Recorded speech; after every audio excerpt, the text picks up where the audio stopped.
Hello and good morning, everybody.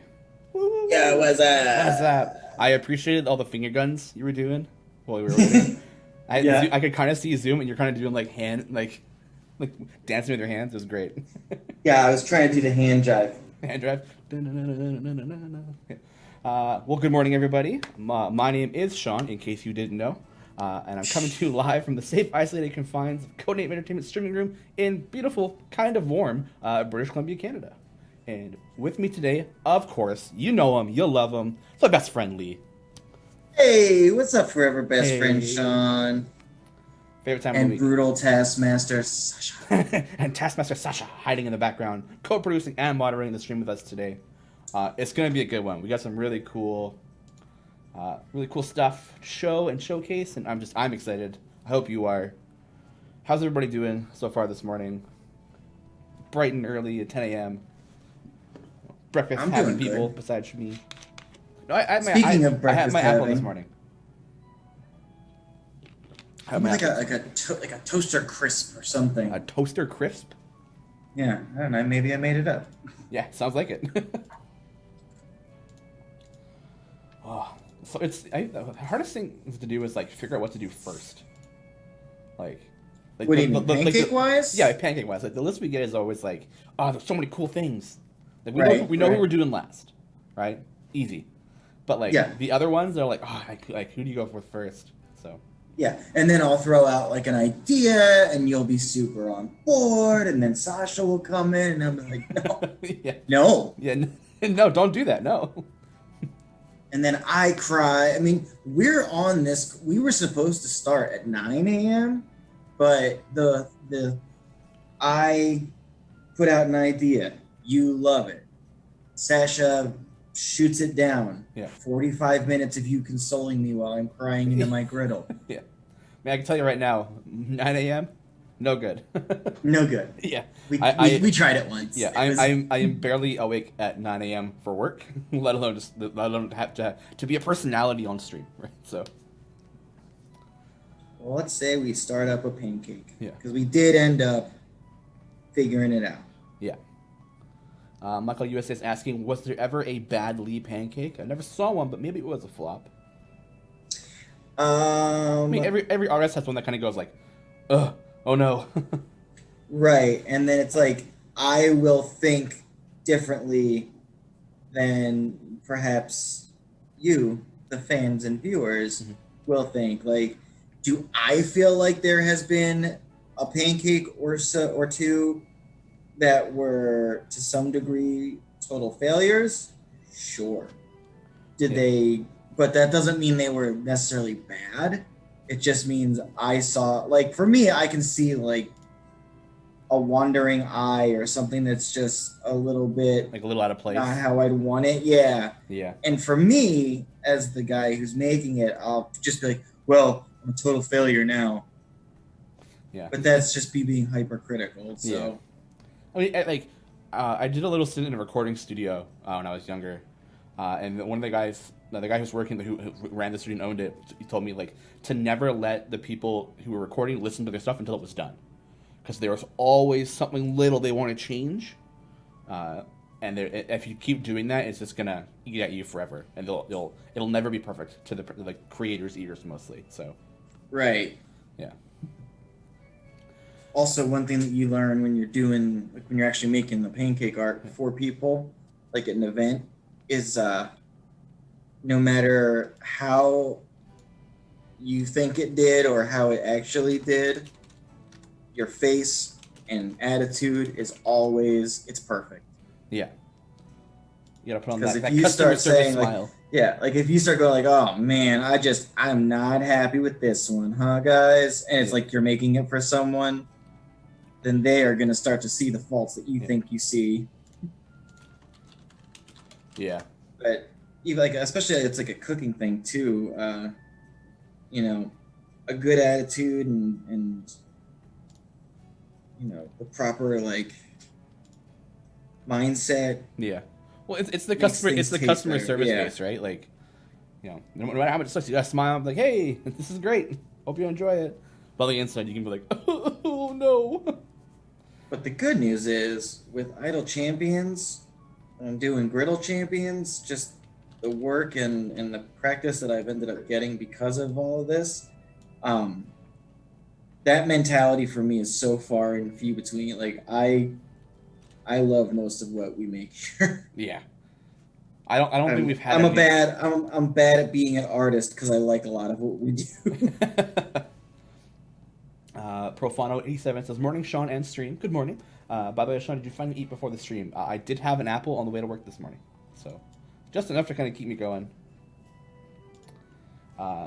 Troon Mate, new champ? Yes, we're actually bringing out Alcoria next week on the Wednesday with Dragon Heist 10 update. It's a long time. I think people have been asking for her since I got hired, like last September. So. Oh, are you about to celebrate your year? Yeah, I'm coming up, man. Next month, on September 16th, is my 1-year anniversary with Codename Entertainment. 10 days before that will be my 36th anniversary of being alive. Oh. It's That's big. My birthday. Oh, am I kind of quiet? Here, let me move this a bit closer. Is that better? Anthromancy says, "Sup, Lee? Dan here. I love you so much." Danny! Yeah. Danny boy! Oh, Danny boy. Up that a little bit. There we go. Yeah, I remember, like, Blasphemer, Griddle Champion, you silly dumb stream that brings me a strange kind of zen at the end of a stress-filled week. That is exactly what we hope for this. Heck yeah. Yeah. I mean, we're painting with goo. With goo. Try painting. You should just try painting with Jello next. Jello. Yeah. Well, basically what I learned from our slot on the Summer Spectacular is if we don't want to be the early first streams and stuff like that, we need to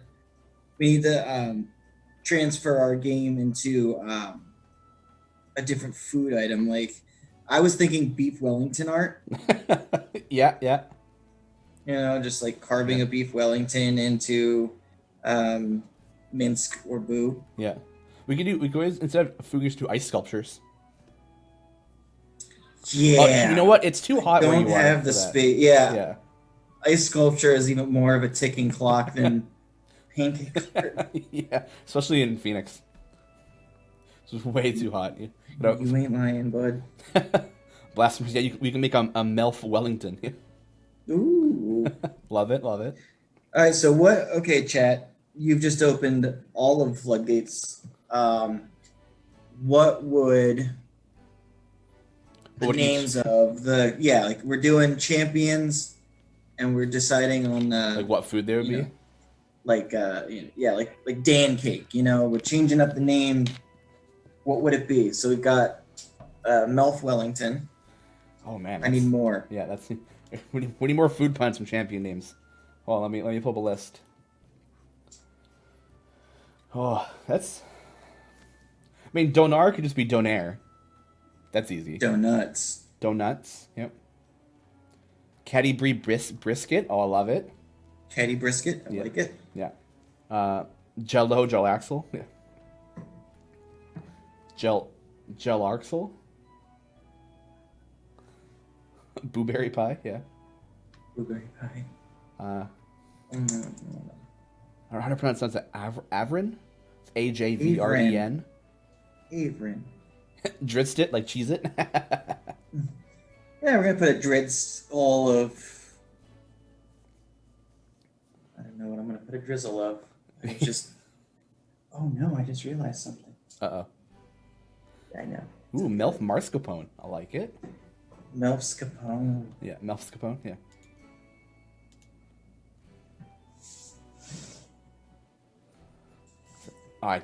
Ivar, then? It's a condiment made principally from red bell peppers and oil. Oh, that's cool. Neris and Nutella. Love it.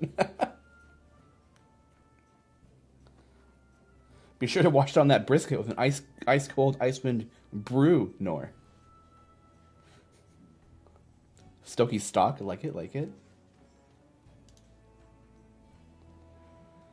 Alfred is saying, did you see the people having issues with offline progress since we got a fix 2 days ago, Shawn? I am lazy to report this on the backlist page. I say maybe. I've said a couple of things about it, but I'm not. It hasn't been exactly the clearest, unfortunately. I can double check the tickets in the page later on today. I'm not big on nuts, but I do enjoy crullers. Crullers. Crullers would be better, yeah. Slim Jims, yeah.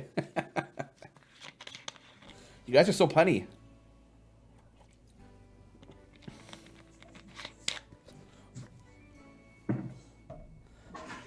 Ishishimi, yeah. Oh. So how was your week, Lee? Let's get the weekly update going. How was your week? What'd you do? A breakdown of the week. Breakdown of the week, yeah.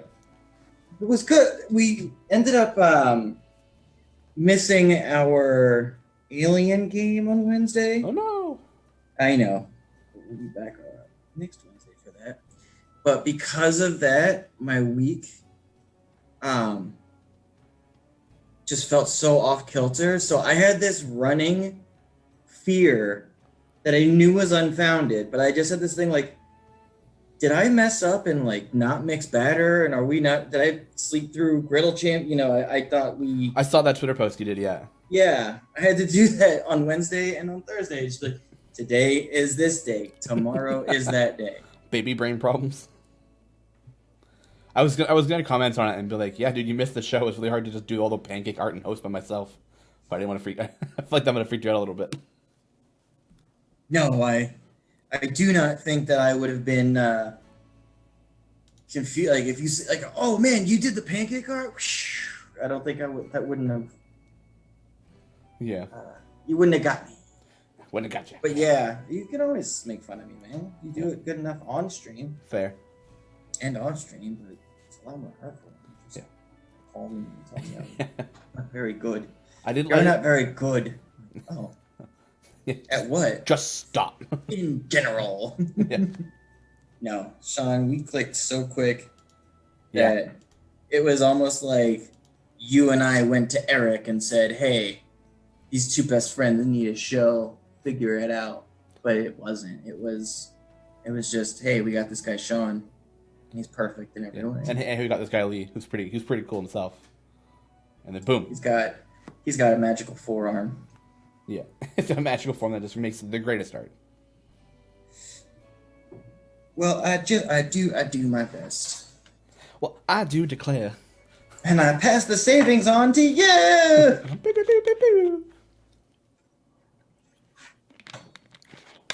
That nothing exciting?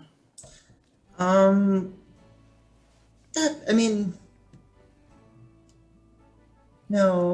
Not really. No. The baby's adorable. Of course. Ashley's like amazing at capturing the adorable nature of the baby. Oh. So she'll send me pictures while I'm at work, and I'll just be sitting there like, ugh. Like I posted one very recently that's like the baby's standing up, and they're like head to head, and just the face he's giving his mama is the most adorable thing that's ever been. Oh. Hold on, I'm looking at that. Oh, I see it. Oh, he's so cute. So my dad, I wanted to post it, but I just, I had the fear that my dad would see it and be like, are you making fun of me? But my dad sent this gift. And one thing that my dad's not amazing at when it comes to gifts for the baby is looking at the age appropriateness of things. Hold on, I'm going to flip this real quick. Okay. I think we're going to flip this already. Slap. All right, but so before you continue on that, who can guess what GE this is, or who they think it's going to be for? The GD good GE, bro. The GE. Anybody? Cadbury? Shandy? Cadbury? Shandy? Someone with a sword. So, yeah, someone with a sword and a bow. Oh, really? No. Okay. I was being a goof. It's pretty equal. Oh, there's more gain. Okay. This one is actually for Shandy. It is her slot 3 explosive arrow boost. So So Shandy GE this week, and it's gone. Yeah, so he'll get stuff that say like ages 3 and up. Like you got some musical instrument stuff months ago that are really cool, but like wood, kind of heavy, kind of pokey. It's like I'm not. If I could give it to my baby, but this is like a hamster that is loud and vibrates, and I guess you record. Mm-hmm. You record yourself saying something, and it says it in its undead robot mechanic voice. And she took a video of it showing that to the baby, and oh man, it's I've never seen abject terror in that baby's face. Like he's crying at it, no! And then it starts to like shake, and he like his eyes widen and he falls backwards crying. And I'm not trying to laugh at my baby, but it was super fun. I will say I am laughing at your baby for that. That's adorable. Yeah. It's adorable, but it's just like, oh, I'm so sorry for the little baby for getting scared. But that's funny. Yeah. Yeah.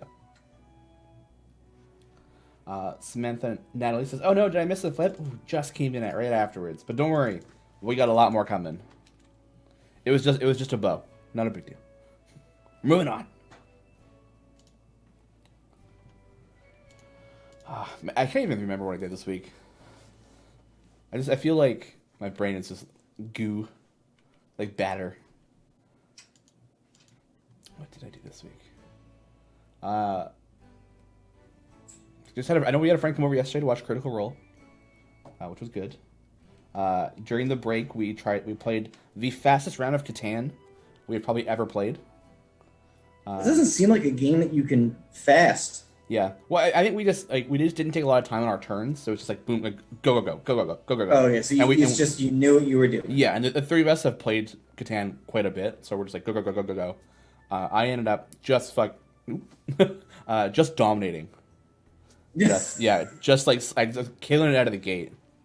I was on like the best spots with the best numbers, and they kept getting rolled. And it was just like, just give me all the stuff.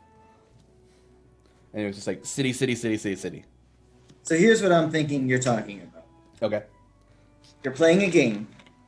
Each player chooses one character of a pre-existing Saturday Night Live fan favorite Chris Kattan characters. Chris Kattan.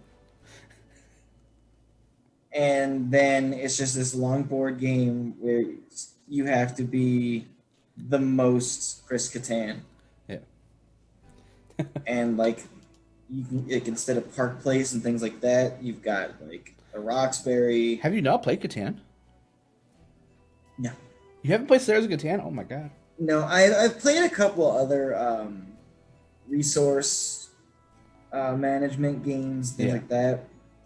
They're fun, and I got into them, and it's kind of cool. But it's also just like, give me something to combat or to role play. I feel like in terms of like resource management games, Catan does like really, really well. Because it's not like super heavy on it. I feel like it's the biggest draw of the game, but it's also just like it's not like above and beyond complicated. So to that point, I did win by 1 point, but it was a very dominant 1 point. So I'll point that out. I was ahead the entire time. There was no like, I hope I get this, but then someone was like, maybe I can sneak in here. Nevada was catching up a little bit.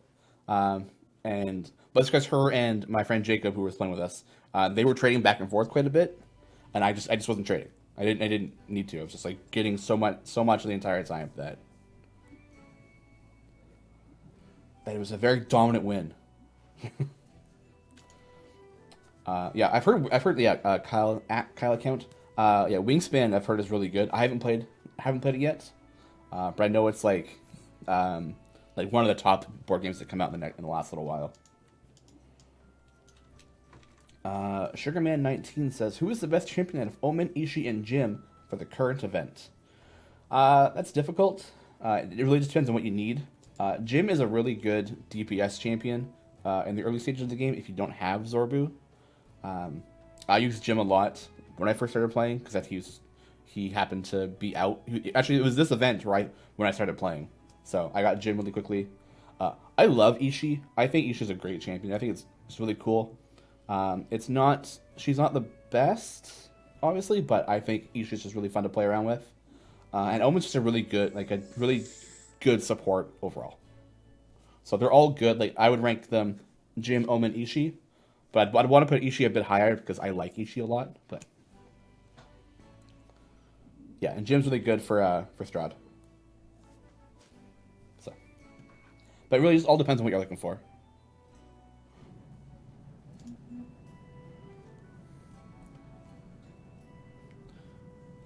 Another talking about Wingspan in chat. Yeah, our local board game cafe has it. I don't know if they have it out to play or not, but it's definitely something I want to try because I think someone said it's a resource generation game, but just never got around to playing it. Danzanon. Is it worth using Beetle Grimm's ability in the early game, or is it really just for the boost late game? I mean, it's up to you. It's another one that's up to you, really. Like, if you're getting stuck in the early areas, yeah, like use the swap and get the boosts. If not, hold it for when you need it, right? I think that's kind of the thing with it. Tazia Dezor 123 says, anyone played D&D Lords of Waterdeep? Yeah, I own it. And it's a good game. I watched it being played on Helen's Hot Mess when they were doing that show. I've heard Erica is like queen of that game. Like she'll just slay anybody who plays. Oh, hit the mic. Yeah, we played it. We own it. We played it a couple of times. I enjoy it. I think I've lost every time I've played, but it's still fun. Nevada's just really good at board games. It's not fair sometimes.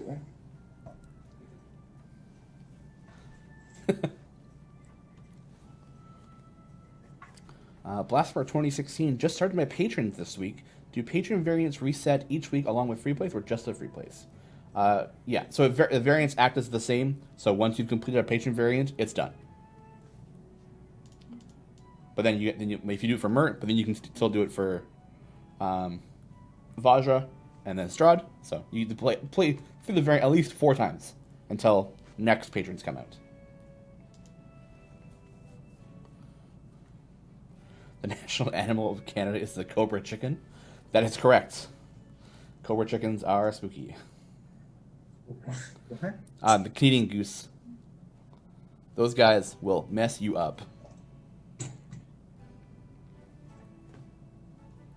The Canadian silly goose? Yeah, Canadian geese, they are scary and they will fight. And they will fight. Have you ever fought a goose? I know how scary they are. They will mess me up. I'm not prepared to fight a cobra chicken. They look all sweet just hanging around. Then you get a little bit too close, and they'll just like honk at you and start running. And it's just like, oh god, no, please. What would that sound like? I don't know. You tell me. I'm not Canadian. I've never seen it. Well, I've never seen your goose. My goose. It would sound like a honking noise, Lee.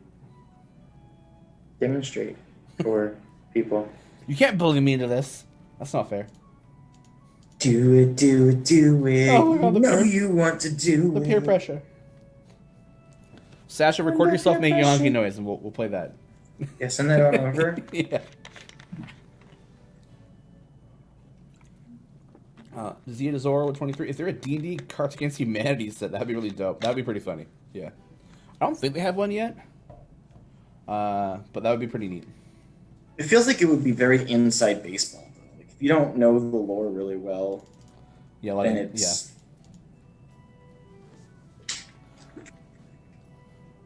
Yeah. Maybe I'll watch 2000. Yeah, does anyone know what happens when you level your core to 15?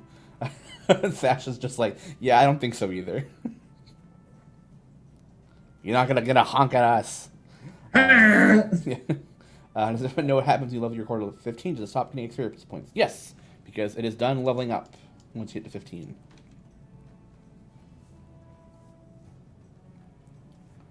Yeah, so once you hit 15, level 15, that's kind of it for that core. Hopefully by that time you have enough gems to buy your second core that you start leveling that one up, if you're not doing both at the same time already. Mycroft Jones. I still need a couple slots to fill to unlock Modrons for slot 12. Everyone says Zorbu. My question is, can Zorbu do all the cool Zorbu stuff with just champs with only this and the previous ones, or is he good on his own? Zorbu is good on his own because he has an ability that's stacked on itself to make himself stronger. So the more you use him, the better he gets. And his buff is provides a buff to people with dex above 15, but it also buffs himself. So he is good by himself. Other people just make him better. So you just have you just have basic buffers like a Celeste or a Paulthin or something like that. Excuse me. He'll do good. Just the more you use him, the better he gets.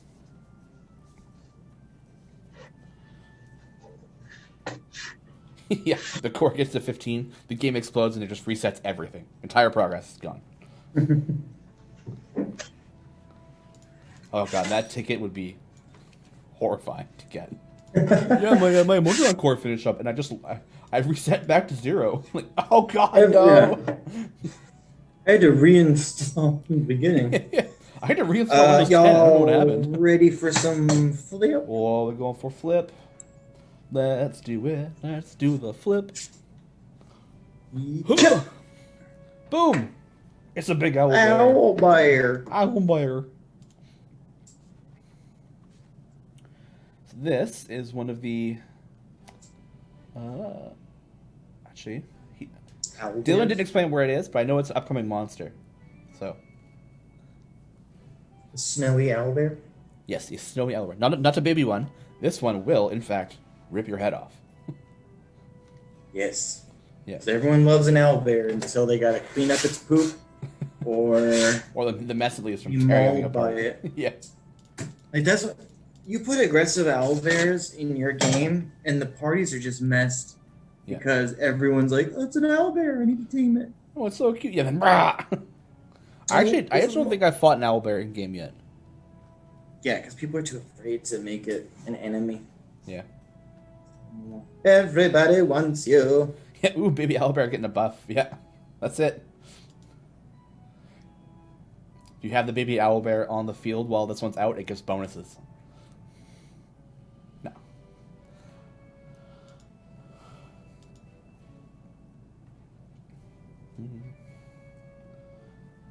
There's a monster I'm really excited for that's coming up. Not this one, but it'll be. So you're not excited for this one? I'm excited, but not as much for the next one. So everyone that's watching, Shawn is saying that this one doesn't mean anything. Why you gotta put words in my mouth? That our friendship is a lie. Yeah, that's it. I'm done. I'm just gonna go home. That's it. You can talk to chat yourself. Oh wait, you can't. Sasha pops in to see the second you leave, and he's like, "It's my time." Finally, I've been waiting for this.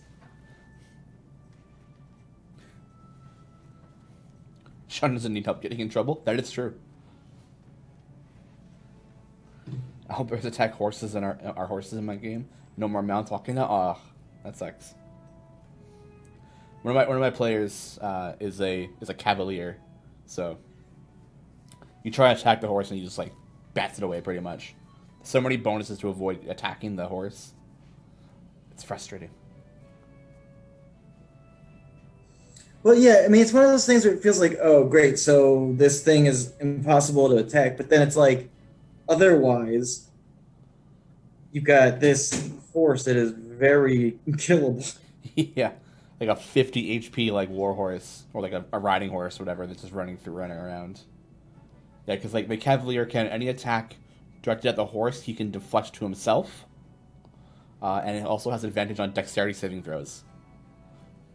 So try and fireball it, and it might just dodge it.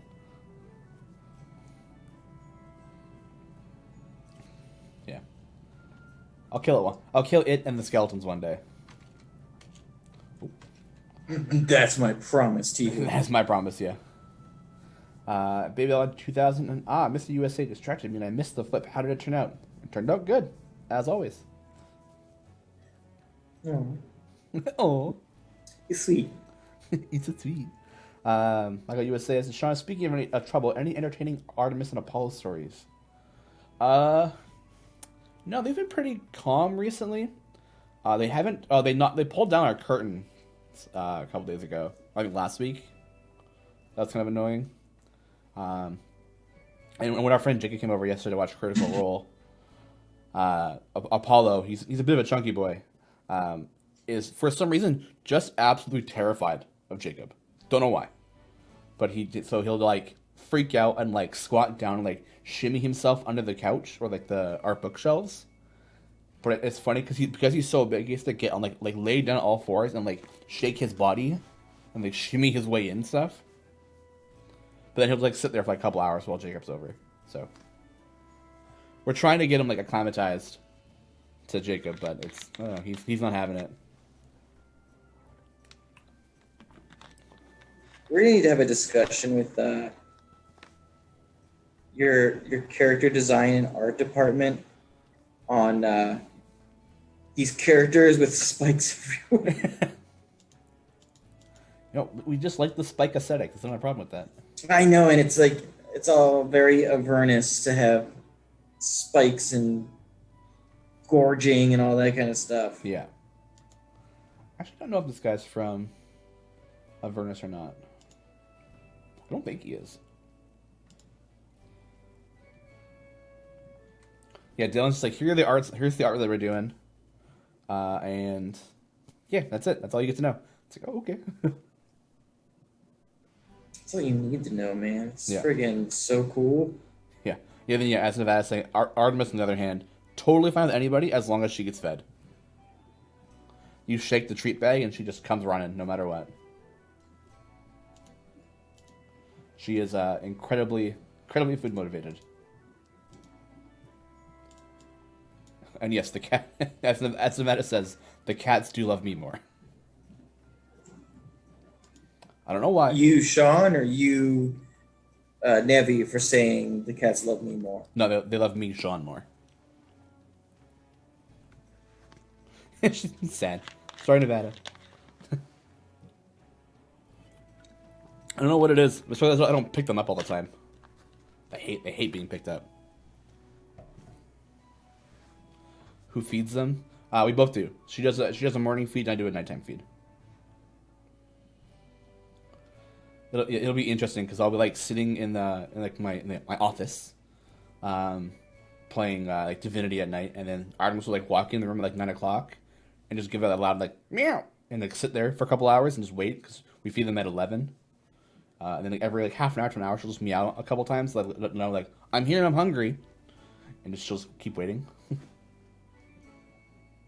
You know you have a cool job when you say, I was in my office and playing video games, and it makes total sense. Yeah. Yeah, I was in my office playing video games, and... Hey, no big deal. The cat was on his keyboard. They think they need to be fed. Ugh. They don't... Apollo does it every once in a while in the mornings.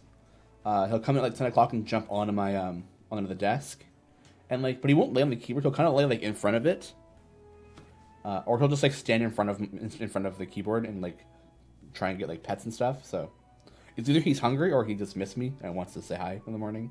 It's one of the two. I think it's because he's hungry, but Yeah, it's a cat, right? yeah, it's a cat. You feed it's them not and then they're because he still loves hungry. you. Yeah. 10 a.m. I wish might start around 6 a.m. Ugh, yuck. Yeah, ours have been pretty good. They don't, to my knowledge, they don't Zoom a whole lot at night. But Nevada, who stays up later than me, says they do get some Zooms around at night. But they don't break a whole lot of stuff. They go on Zoom calls? Yes, they start Zoom calls with their other cat friends. Yeah. Feeders one says, you feed them and they're still hungry. Huh, today I learned I am a cat. Yeah.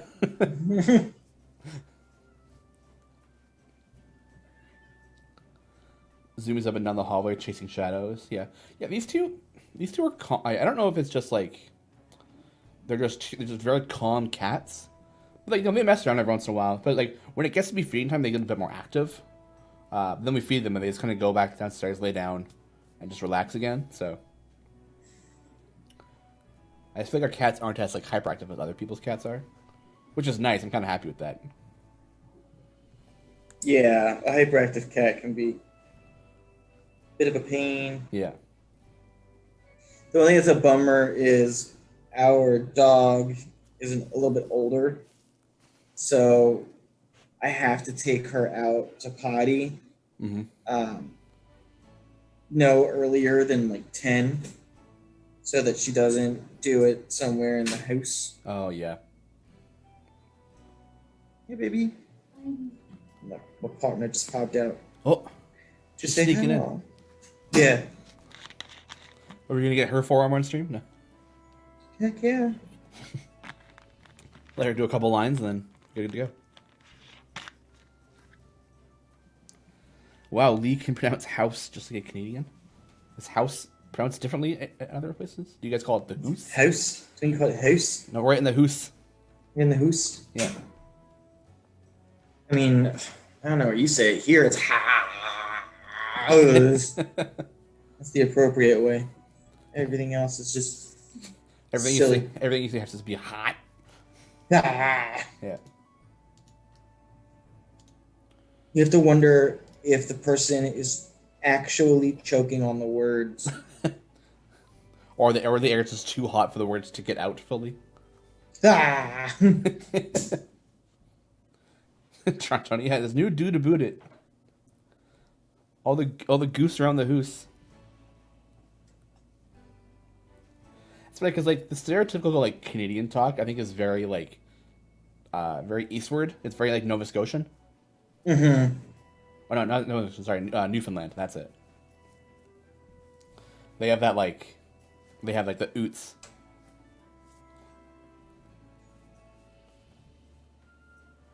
So Shawn, who's coming up for this weekend's buffs? There's no data in the game files yet. Oh, we're being sneaky. Yeah, I guess I could tell you guys that. So this weekend is Egg Heron weekend. It's the last weekend of that event that no one can pronounce correctly. Make sure to finish your variants. So we are buffing Calliope. Oh god. Delina. Poor Delina gets a gold fine buff, 200%. What is that? Ayla. We're buffing... Oh, sorry. Calliope, we're buffing Bardic Inspiration by 200%. Delina, we're buffing Gold Find for 200%. Ayla, we're buffing Storm Soul by 200%. Neris, we're buffing Spiritual Weapon by 200%. And Shandy is just TBD. So I'm trying to poke Chris about what that is.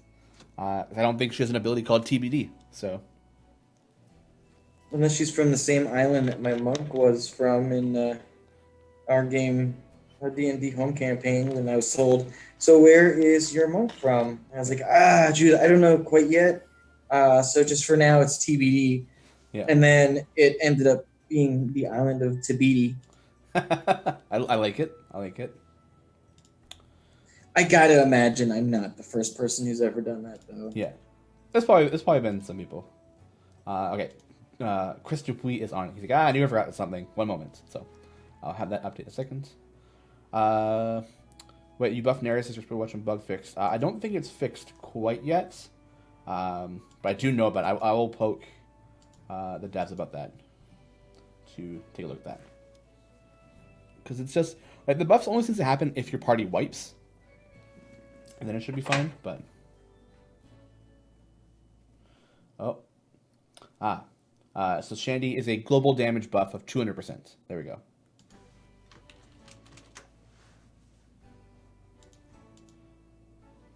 Global Hey, you got damage. spikes all over your character? Yeah, what should his weapon have? I don't know. Spikes all over it?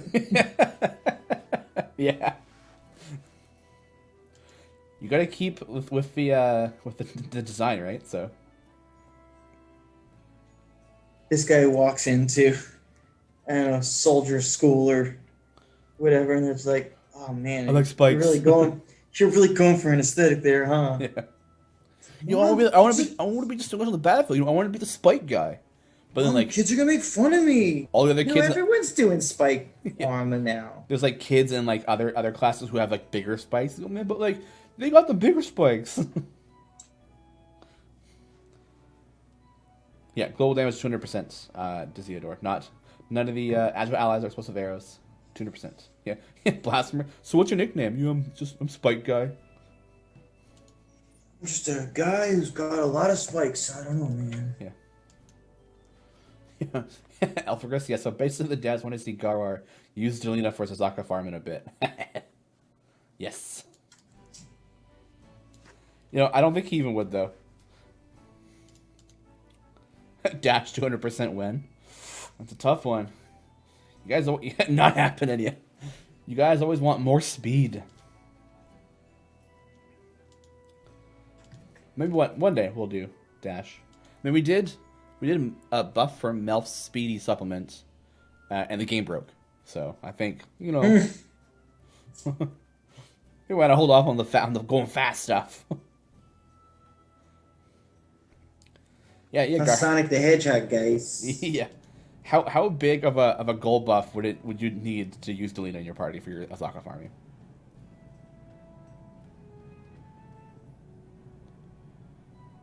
Is it 300%, 400%, 1,000% buff? Get out of here.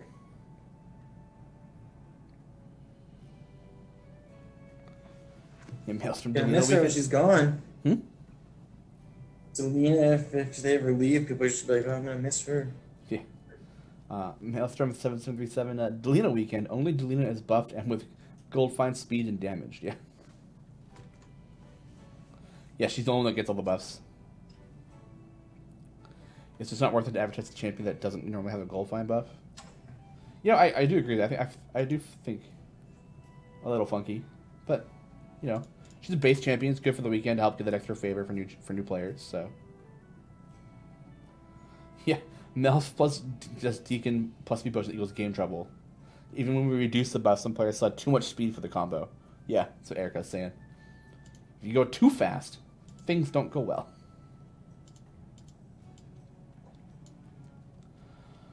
Glacier says, do you ever consider doing the weekend buffs a bit longer, like Tuesday? I mean, at Friday, all patient challenges are done, and time gate parts from Monday are used. So I think at weekends it's basically gem farming. But if we extended it to Tuesday, it really wouldn't be a weekend buff, would it? Just be like, hey guys, this is buff. Yeah, we're just buffing. Yeah. We're just buffing. Yeah.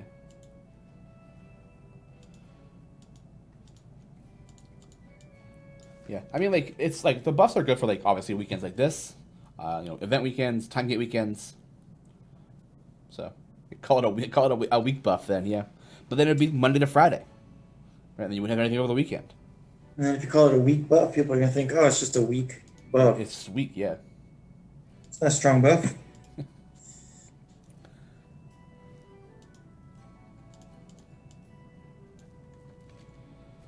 Yeah, weekday buffs are called potions. Yeah. Weekend buff Thursday through Tuesday. Screw Wednesdays. Yeah. Nobody likes Wednesdays. Why nobody likes Wednesdays? It's the middle of the week. I love Wednesdays. Yeah, Wednesdays are not too bad because you're just like, okay, like the week's almost done. Like I'm like, it's got a couple more days on the weekend. And you go, for me, Monday. It's weird. It's weird for me because my week, my working week, kind of starts Thursday. So it's like, I work at the kitchen on Thursday, and then I wake up as early as I can so that I can mix my batter and do the show, which is work, but so great. Like, I really enjoy this working. Okay, you can calm down the sarcasm. It's so great. It's so great. I love hanging out with Shawn. I appreciate all the constructive criticism I get from Sash. I like that joke because it's like the the absolute opposite of truth. He sends me like a breakdown of Yeah. like the stream because I don't have access to that information otherwise. Yeah. And he always has like something real nice to say. Oh. Yeah. But yeah, so I do the show, and then Saturday I've got like my really long day in the office. Sunday I have off, but then I work Monday, and I'm off Tuesday, Wednesday. Mm-hmm. In case anyone was super curious what my schedule was like, sorry. But now we know. It's one of those after the fact. I was like, oh wait, this isn't interesting at all. Man, friends don't know friends' schedules. That's all. And it's good to know what days you have free in case I want to plan something. That's right. So if you try to encroach on my alien game, you will be. I'm coming in. I'm the alien. Rebuffed. Yeah. I'm gonna come in as the alien and just tear apart your crew. No, don't do it. No. Hey, Garwar, technically a 200% gold fine buff on any champ on the weekend makes them better than a gold fine formation than any other than Dritz. Other than Dritz, yeah. So you're gonna use Delina, right? Two people in chat, Fierce One at Space Cat, said their audio wasn't working for a second. Can you just repeat your schedule to anyone who missed it? Because Someone made that joke. It's so important. Someone make that joke. He'll do it. Joke someone made? Don't do it. He'll do it. I'm gonna do it. Okay, so my week's. Let's see if I can go as verbatim. My week kind of starts on Thursday. That was funny. Just gonna take my headphones off for a little bit. I know that was real funny. My audio works, so.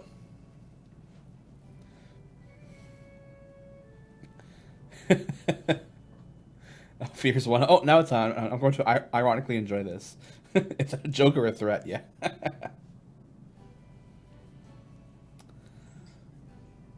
Talia has gold fine. Now she's viable. No, she's viable. Yeah, only for this weekend. It's your last. But it's like everyone's always like 200%, 300%. Hers is like 10%. Yeah, it's a 10% buff. Yeah, Ripperino.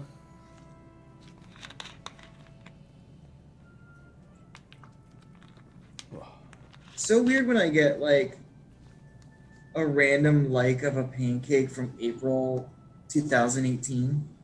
There's people going through your Twitter.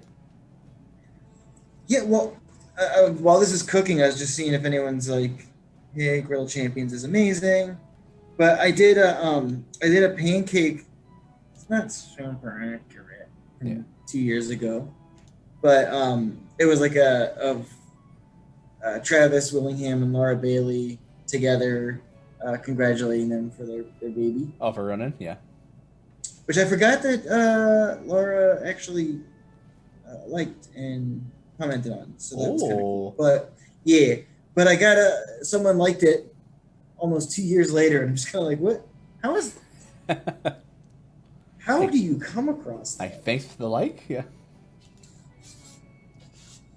Like I almost, unless you're going through the entirety of, like I just don't understand what you would do to have that come across your timeline. And if you're just going through someone's media on Twitter, you have so much like baby foes to get through. Yeah, and you don't like any of them until you come across, or any other of the pancake art. You don't go through. You go through all of it. You don't like any of it until you get to that one. Once you get there, you'd be like, you know what? Yeah, this good. That's one of the things that's a real bummer about doing like a portrait pancake of someone who you have to be able to see it and go, oh, that's that person. Yeah, exactly. Is you can make. Well, first I'll flip this one. You ready for the flips, everybody? Oh yeah, let's go.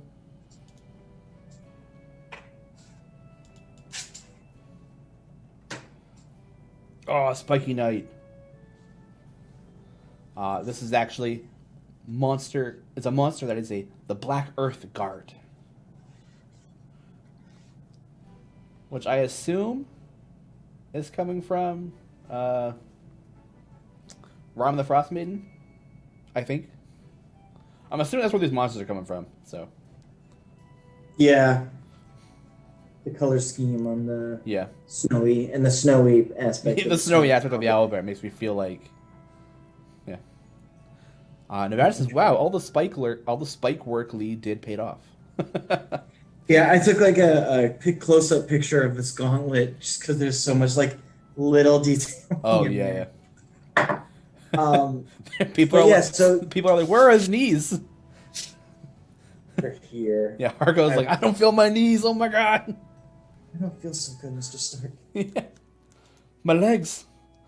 I can't find my legs. Yeah, so what I was saying about like doing a portrait is you can finish it and flip it and it's like, wow, that is a really good pancake of a person's face. And then I could be like, thanks, who is it? Like, oh, I don't know. Like, yeah, that's why it's a failure. So get out. Get out of here. Get out of here. Glacier says, if you want Deleted to be used, make her an item that any level with her counts double for Mojang automation. Ooh.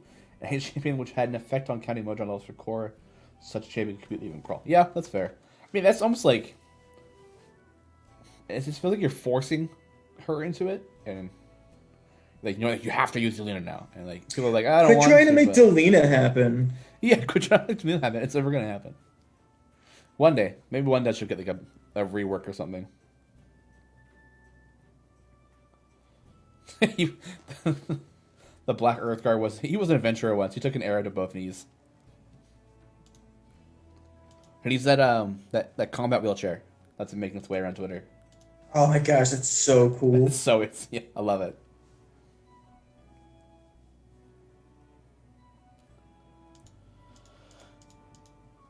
I was an adventurer like you, and I can tell one day I got an arrow on my knee and now I have an amputee. Yeah. I mean, you play Skyrim like you shoot someone with an arrow, and it's like their body is like ragdolls. Like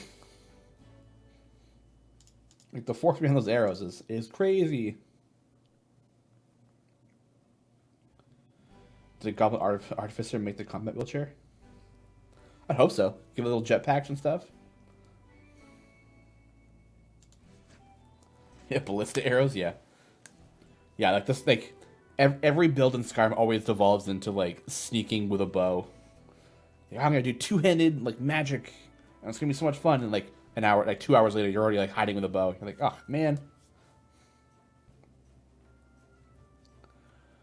Is the new Evergreen out today? Not yet. Ikoria will be out on Wednesday. With the release of Dragon Heist 10? I think it's 10? 10 or 11? Yeah, more fun launching things off the cliff with arrows. Yeah, exactly. I always thought the sneaking in Skyrim was just too ridiculous. You just like crouch down in front of someone, and they go, "Huh? Where'd you go?" Yeah, I find that games, like video games that have like rogues and sneaking as like a character class, like if it's a game that is like Thief or Dishonored, the totally different the tricks, but when it's like a game that has fighter, wizard, rogue, that kind of thing, it's really hard to connect with it being like good, like good stealth.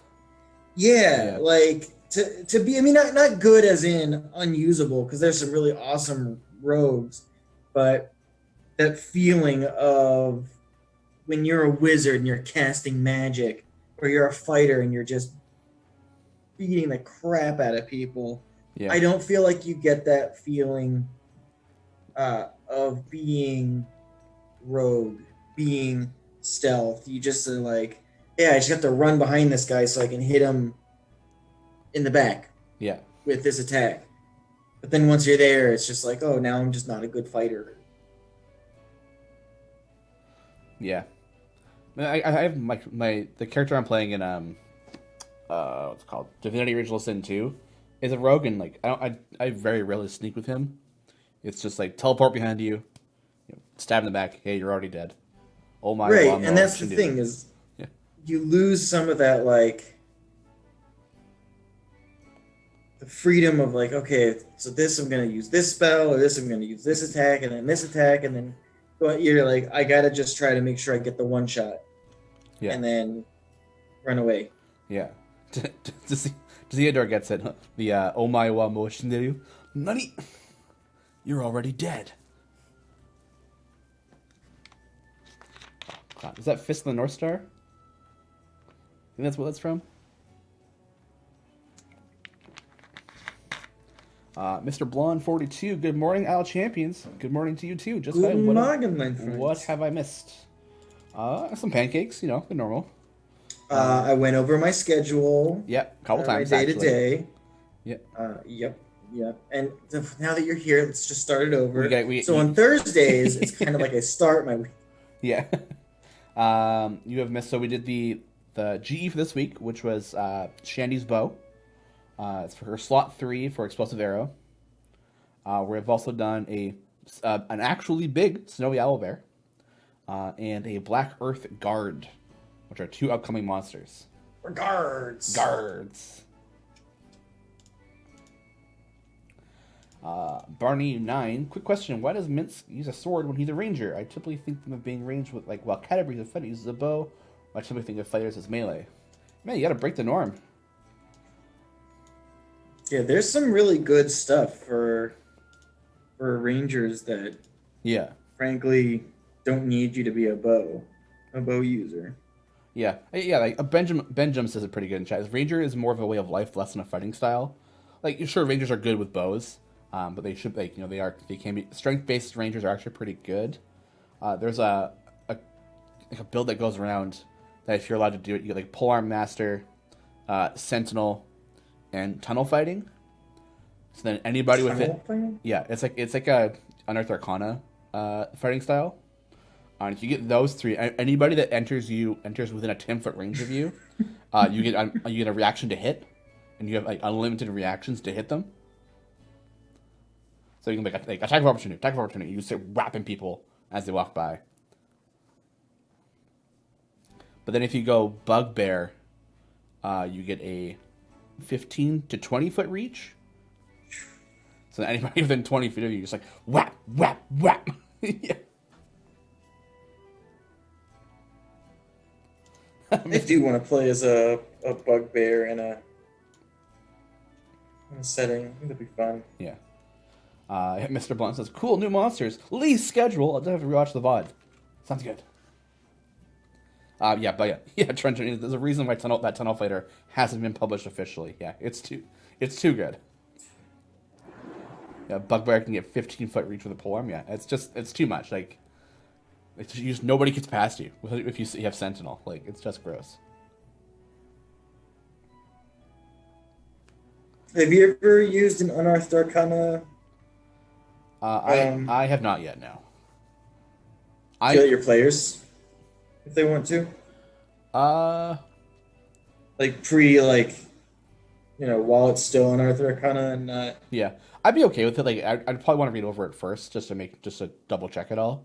But I wouldn't mind. Like, that's the point of it, right? So use it, see what it's like. But the players haven't done so yet, and I haven't done it because I'm generally a DM for the most part. So. Speaking of which, are we gonna play? Are we gonna play? Yeah. I'm on a DM hiatus right now, but Garinmar. Orca leader never used and never allowed UA in your games. So, do you still think they're too strong, or they're not strong enough, or do you think it's because it's not officially out? You don't want it out yet. You don't want to use it yet.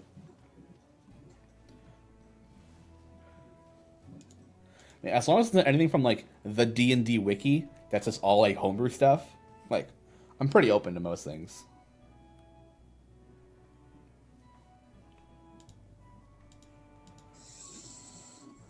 The new feats are interesting, yeah. The new feats? Which ones? They have a new feat one? There's like one that's like almost all about new feats. Oh, yeah, that new feat one was interesting, yeah. I think I'd allow them to do that, because those are pretty interesting. Those are pretty good. Orc leader. I think they're not balanced enough. Some things are just too silly. Yeah, that's fair. There was one I wanted to try when I was playing a game.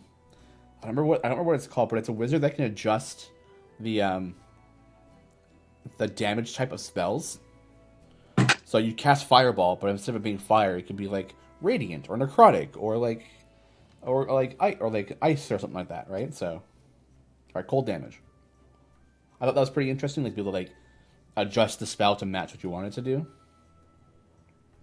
Right, and it's also kind of cool too because it allows you to build a character that is like a thunderer or that kind of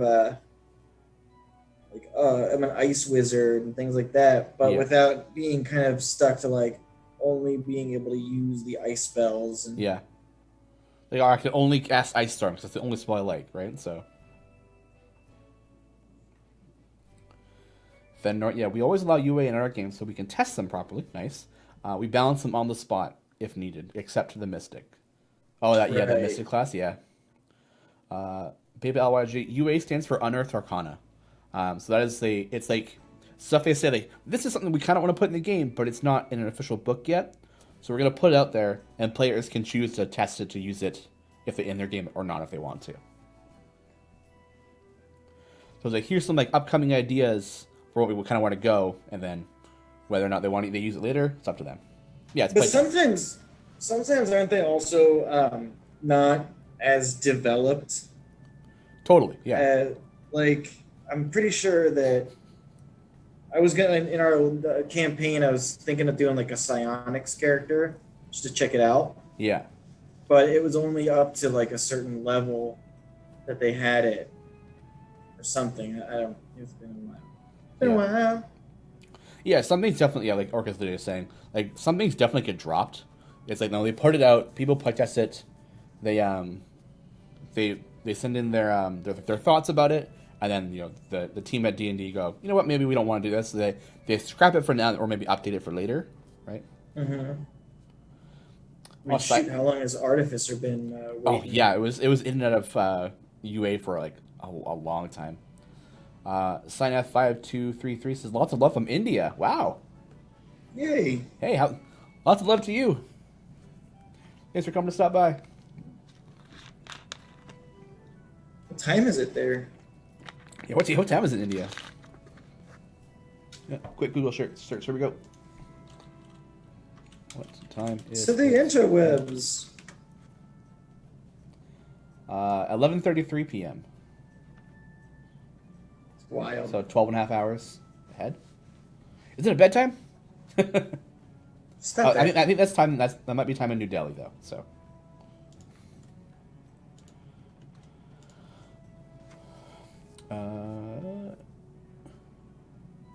GT Sync. Shawn, I just want to bring your attention. Already opened a ticket, but has not been acknowledged. The issue is causing big problems. Just pressing a button to save a formation causes a freeze and crashes my machine. I simply afraid to touch that button again. Thanks for listening. Oh, yeah, that does sound not okay. Well, I will look at that when I get home. Which shouldn't be too long. I got a couple things to do in the office before I go, but gotta clean. I'll look at that. Don't worry.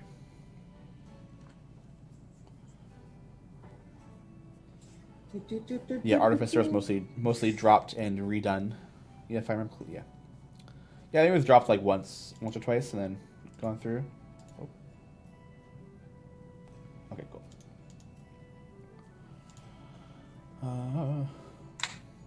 I'm glad that most of the streams happen up until midnight in CET. Is that Central European CET? Looking it up. Hey, I was right.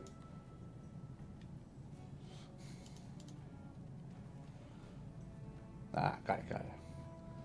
Yeah, that's like the one thing I'm worried about with like Unearthed Arcana stuff is like I have not been a DM for that long, so I feel like balancing things I just feel like I might like make it too weak and then or have it too strong. I think that's kind of like my worry. I think it's like they got this really cool class they want to play, and then I'm like, oh, it's really good, it's really strong, but I'm gonna nerf it, right, and then bring it down, but like. So like the heroes are supposed to feel power. The player's supposed to like feel powerful in a way. like like Jacob for example, he's on the horse. Dude's got 22, like I think at maximum like 21 AC. Then they cast Protection from Good and Evil on him, so now I have disadvantage on all my attacks against him. Right, like I'm like, okay, well this is all in-game stuff. Do I just nerf that? Like, even if it is UA, like it's still. See, I think in that case, is his character UA or no? That's No, like, he's just a normal Cavalier. Well, he's a Cavalier Fighter Warlock. It's just like the perfect build for it. Yeah, like he wanted to go Cavalier, and then he wanted to dabble in Warlock a little bit, and it's been interesting, to say the least. He wants to so he uses the lance to give him a little bit extra reach and does really good damage. Mm-hmm. And he wants the lance to like when he casts like Eldritch Blast, he wants the lance to like open up like a machine, and like Right. charge up and then shoot out the Eldritch Blast and like close up again. Sure. Yeah. Yeah, I'm a big fan of reskinning stuff that exists. Yeah. Like, especially if the thing that you have is an item that gives you an ability that you otherwise really wouldn't. Yeah. Like, for instance, I was thinking about, because like one of the things that really saved my butt in later fights with my wizard was mirror image. Oh yeah. Like, I love it. Yeah. But like if I was gonna give a monk mirror image stuff, Yeah. it would be like a ring that sort of pretty much Like a once a day thing, maybe. well, I'm not saying like however it's done. If they got the spell mirror image, I'd probably allow it to be something that's more along the lines of like using the speed force or some kind of Yeah, like after images because they're so fast. yeah, like they're vibrating and moving so fast. And Yeah. something that kind of got me thinking about that was Justice on Twitter. Justice Armoram. Sure. Yeah. I don't know exactly how his last name is pronounced, but he has these really cool like prompts that he puts up that are like RPG prompts and like things to kind of think about, and they're always so cool. But he had one where it was like that HP doesn't necessarily have to mean like the amount of hit points per se. Like if you're a wizard, you can still be super squishy and basically have like 10 hit points, but your other hit points are based on like a persistent magic field that you have. You know, so if you're a wizard that somehow has like 80 plus HP, you're still probably at that point less than everyone else, but you're also a wizard, a frail wizard guy, possibly, that has that many hit points. So instead of having your hit points growing, your like natural magical shield kind of keeps growing. And I just love that concept of like, as long as it's just a reskin, not a, you know, like, oh, I want this to be this and it'll have extra range or extra this. I just thought that was like a really cool concept. Yeah. And it kind of opened my eyes to like a bunch of different ways to think about stuff. Yeah. Who should follow him on the Twitter? Yeah. Yeah, Dylan had some good points. I need to use more varied saving throws against them. Yeah, I've been pretty much just like following like the Descent into Avernus book, and the one time they had a big problem was against the Narzagon, because they have a big party, only because our necromancer has a bunch of skeletons. Mm. But when the skeletons couldn't do their job because they were all feared, like their party seemed to crumble a little bit. Which is interesting. That's because they're relying on that one it's like, thing. It's like five attacks. It's like 5 attacks a turn, like but from the skeletons and stuff. Wizards? Yeah, he's a wizard. So wizard? He'll do his own thing. He's got wizard powers. Yeah, so his turn is like he'll do his stuff, and then he'll take like 8 attacks with his minions, and like depending on the encounter, they'll just like wipe it out, right? So. Right. We see like that's where it feels a little bit broken. Also, do they move quick when they're doing that? Because that could just like, okay, my turn. Because I know when I had like I had a horde. In certain, I didn't use them all the time or often, partly just because upkeep and maintenance for them was. Yeah. And also we weren't in Avernus, so traveling with a bunch of skeletons Yeah. Like does not yeah, make people comfortable. Yeah, they specifically took like the what's it called, like they had the option between like the meat grinder and like this other one that actually has a higher carry capacity, so they could fit most of them in it, and anything else they just like chained, they got them changed, added to the side of it to just chain the zombies to the side of the machine. So it's like, I was like, I'll give them a little flexibility, but like, you know, one good placed fireball will wipe out that entire formation pretty much, right? So, and that's the thing too, is you gotta remember that in a game, if I'm fighting this group of heroes and everything I'm sending at it is getting rocked by this dude's polearm or so many zombies, I'm going to, as the villain, adjust my strategy to kill these people, knowing that. Yeah. You know, like if you're fighting in a graveyard and undead are popping up, your cleric is going to prepare turn undead and things like that before they go in, right? Yeah. Wouldn't the villains do the same kind of thinking? Yeah. Well, it depends if the villains have those powers. Like I haven't been like adjusting what the book is saying to do too often. You're following. Yeah, I'm adding things here and there, or like adding in more monsters than it says just to kind of match. Right. So I'm gonna flip this paint. Oh yeah, it's a big boy. I know. I made the head so big. I was like, oh no. Gotta still make it fit. Yeah. Oh, I love them. It's the boulette. Boulette. Goulet. Or as they say in Quebec, a boulet.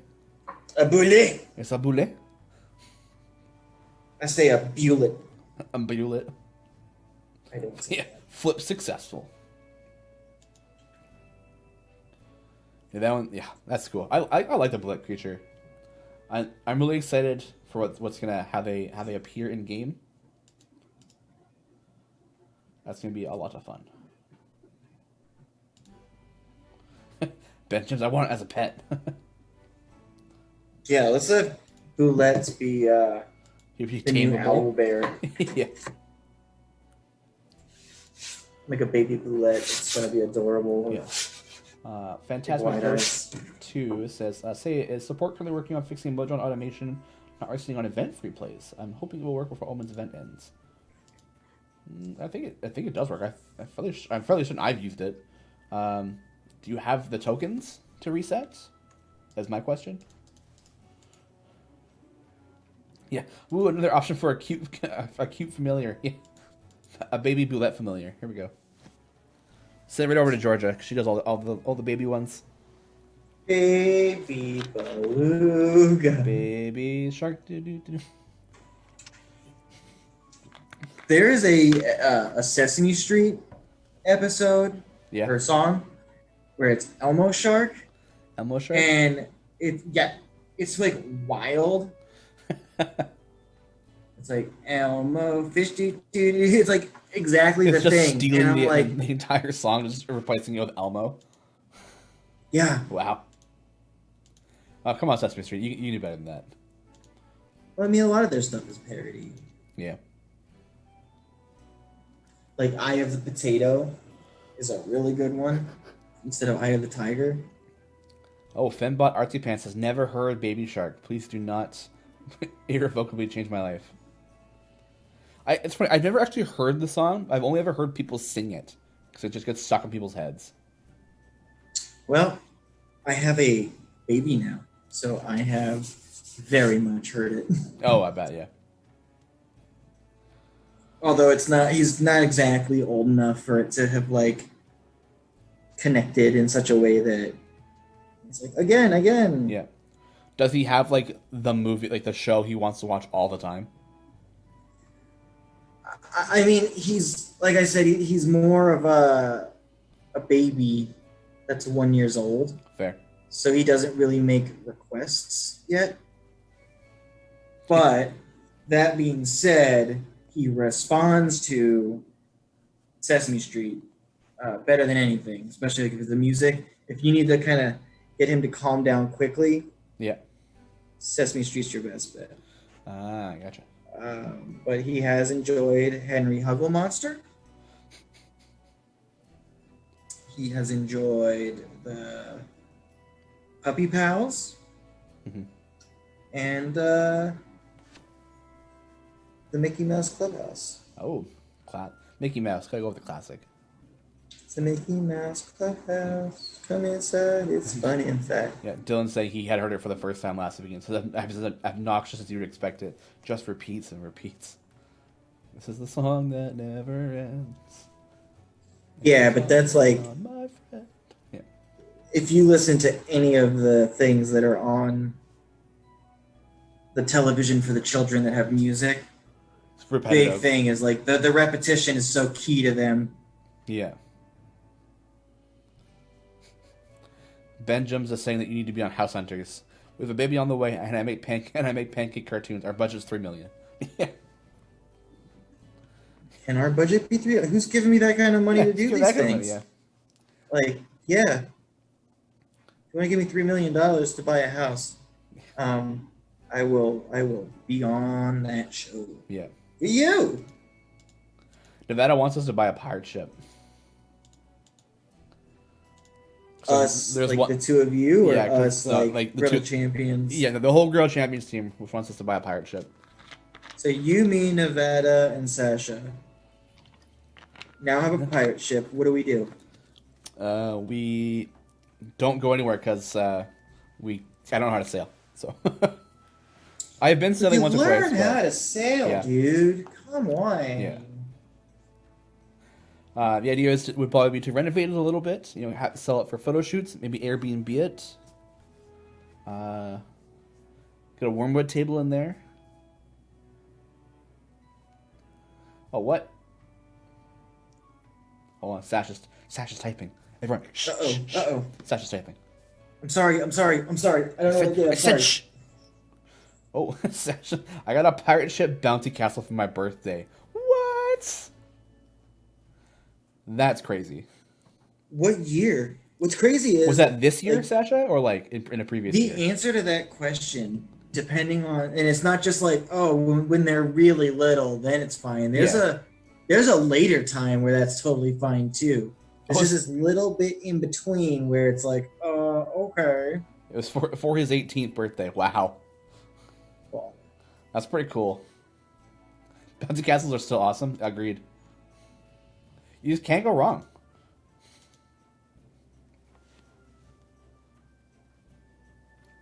Oh, that's so cool. Oh, we couldn't have a big party or anything. Oh yeah, I guess it was during like pandemic time, right? So bouncy cancel. So bouncy cancel it was. Oh, that's cool. I'm a little jealous. wow, jealous. Wow, jealous, yeah. Like now I'm Yeah. We used to Nevada used to be really big in the improv scene here in Victoria, and every time they asked for a location, I would always answer Bouncy Castle. Oh, I bet they loved you for that. Oh yeah, Like, oh, hey, look, it's Bouncy Castle guy again. yeah, he's back. Hi, Shawn. Jeez. Yeah. Arsenal Mega says I've seen Bouncy Castle go wrong. The engine inflating it caught fire. Oh my god. Oh no. Okay, not just locations. Anything. We need a tool. A Bouncy Castle. I need a person. Bouncy Castle. Sir Bounces of Castleton. Yeah.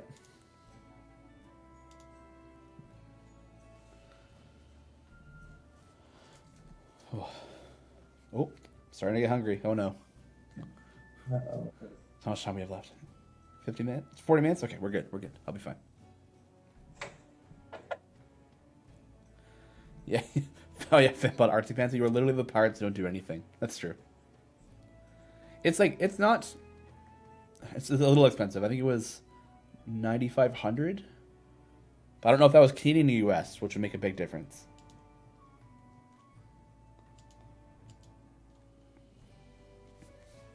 But hey, then you can take your own pirate ship, you can Airbnb it. Yeah, fierce one. Hungry during a show about pancakes. I wonder why. Yeah, no one knows. It's been a mystery since day one. A bouncy castle would make a good D&D baddie. Yeah, if it was a mimic. I think this is gonna be pretty cool. Oh, you think so? Yeah. Yeah. I can imagine that. Yeah, a bouncy castle mimic. You just bounce, home. Just bites down on you.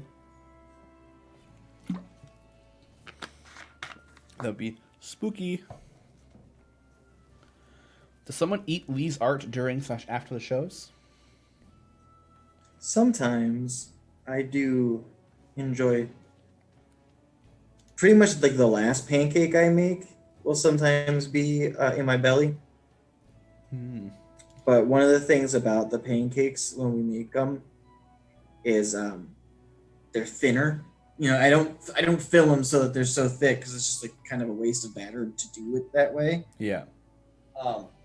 So I've got these thin pancakes that are sitting out anywhere between 2 hours and stuff like that. So they lose a little bit of their luster. Yeah. But my last one, I'll sometimes just grab some syrup and just. No. Yeah. But when we work like an event or making it for people, it is very much a. Oh no. Eat it. It's pancake delicious. Yeah. Thinbot Artsy Pants asks, are they pan crepes? I don't think they're that thin. No. Plus, I think there's a little bit more to a crepe than just thin pancake. Yeah. I remember Eric popped in on stream once, and I was like, I don't exactly know what the difference is. And he was like, I'm going to school you then. School us in the art of the crepe? Yeah. Siobhan Recon says, today's show could be entitled Two Dads and a Griddle. I'm a cat dad, I guess, but...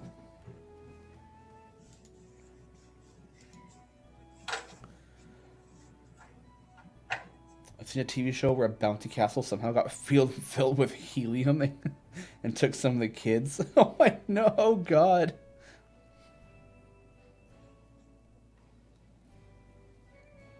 Lee, so what you're saying is that you need an assistant to come over and help clean up the pancakes. Gosh, you have to clean out my tubes and all of that stuff. That's what makes it difficult, because like sometimes I'm like, oh my gosh, this thing I saw would make an awesome pancake, or I gotta make this, or I gotta do that. But even if it's like especially if it's just one pancake that I want to make, yeah, mixing batter, mixing colors, setting up my griddle, then after I'm done, clean up, all that stuff put together. It takes at least over an hour to do the cleanup and setup stuff. Yeah. So it just makes it a little bit of a pain to commit when I don't, because otherwise, I'm working, bothering, taking a little time for myself. So it's doing pancake art just for the fun of it, like free times, like sketching basically with pancake. Yeah. Has been a bit of a challenge to really time well. So they just do on the side, yeah. I mean, I do miss it, and there's a lot of things I'm like, oh my gosh, I want to make that, but yeah. Mr. Mead's always asking, what happens to the pancakes you make? I eat some of them. I take photos and unfortunately throw away the others. So you eat them in the garbage. I eat them in the garbage. I sit in my garbage can. No, you yeet them. Just yeet. What? Yeet. Oh, sorry. What?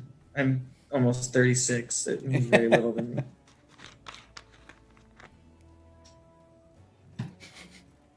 Siobhan Recon saying, any man who knows about kids' songs is an honorary dad. Oh, man. I don't want to be a dad yet. Arsenal Magus. If it was a pirate pancake, going back to the previous point, you could call it Griddle Me Timbers. I like it. Yes. Well, I mean, if you want to see the most intense pancake I've ever made, and it's actually what really cool about it is I was in the studio at Dan Cakes when I made it, so it's recorded. Ooh. The whole process is like recorded and sped up. If you type in Sahuagin Dan Cakes, you can see me make the Ghosts of Saltmarsh alternate cover as a pancake. Oh, that's cool. And Greg Tito has it in his office. We preserved it.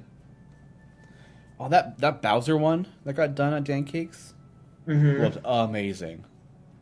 Yeah, that one is super cool. They did like a Smash Brothers. Like they were playing it. They were streaming, playing it, and making like Smash Brothers pancakes. Ooh. Whoever wins has to make the pancake of their character. Go.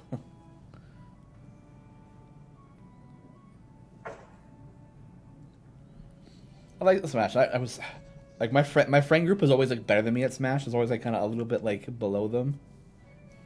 Yeah. Yeah. Yeah, that's the thing that sucks is when you have like a bunch of people who are significantly better than you in a game. Like, yeah. For me, that was Goldeneye. Were you just better than everyone else? No. It's that other thing where instead of being better than people, I'm significantly worse. Ugh. Part of it is I have really bad like spatial awareness, I guess. So I don't know if that's what it would be for, but like I cannot memorize a map. Really?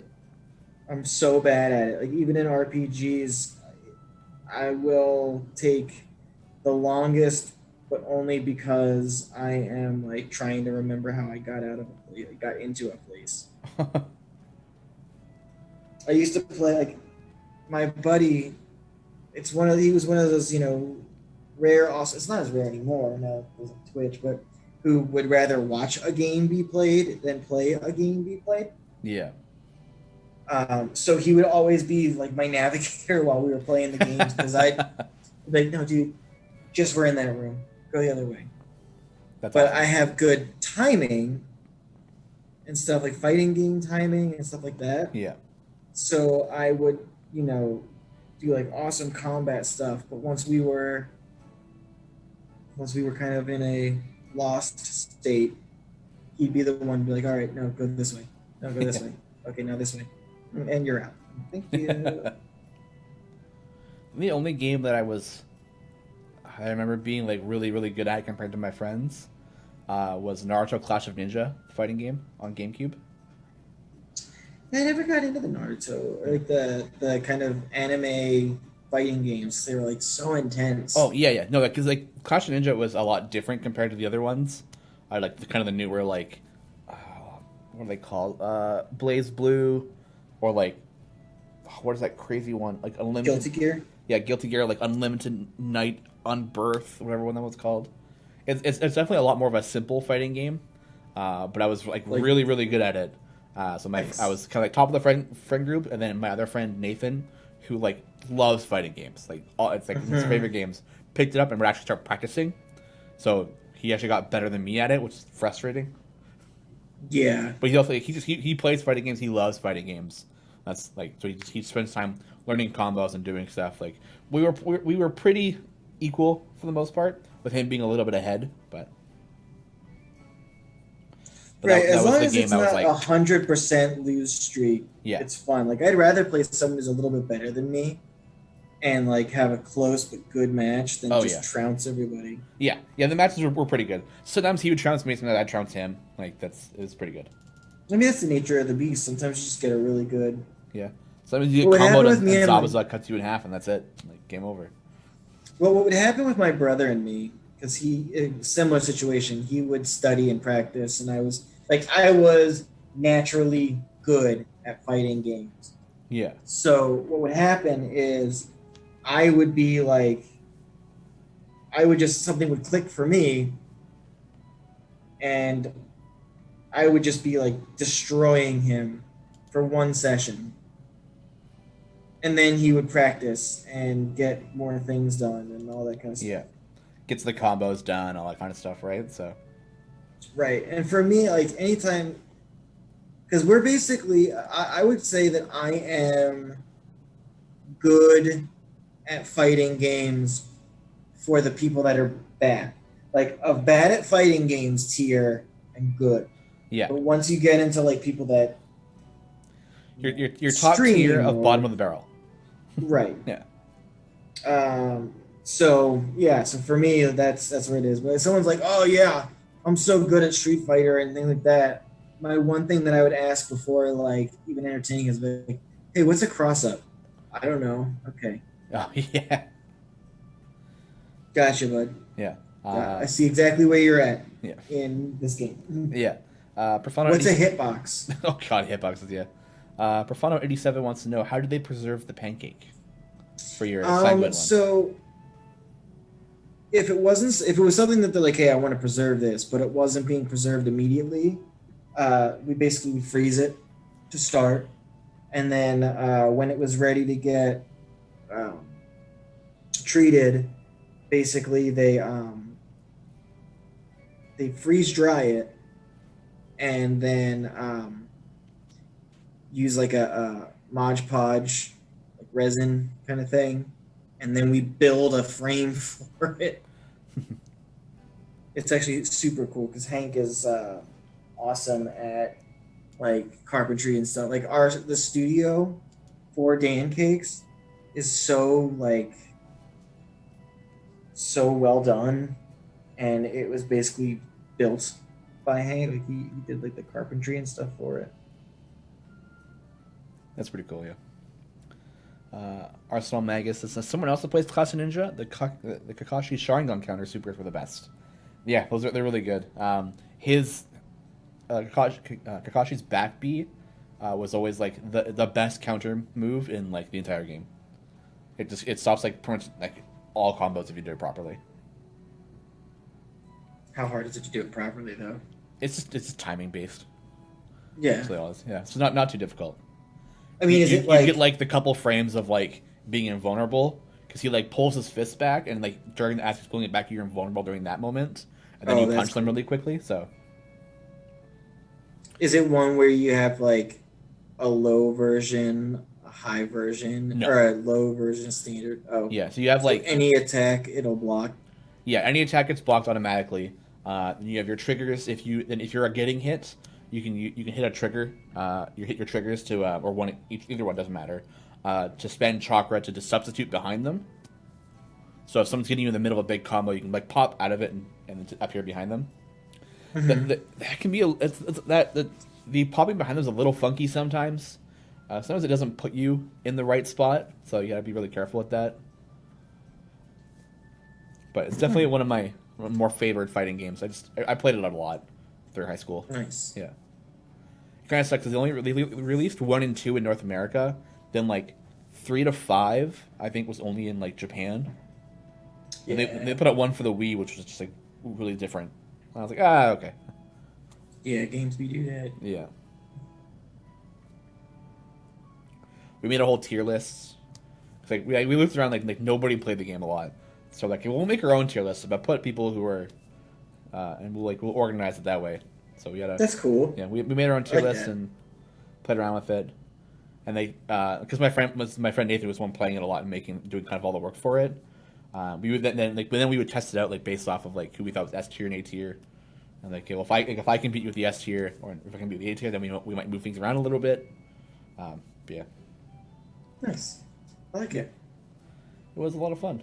And then we had our band, our band people too that you just weren't allowed to play because they were broken. Mm-hmm. Because like you can be Kiba's dog Akamaru, who's just too small to be hit, really by anything. The odd job of. Yeah, exactly. And then it was what's it? What's his name? Kankuro. You can be like Kankuro's puppet, like just the puppet. And it took no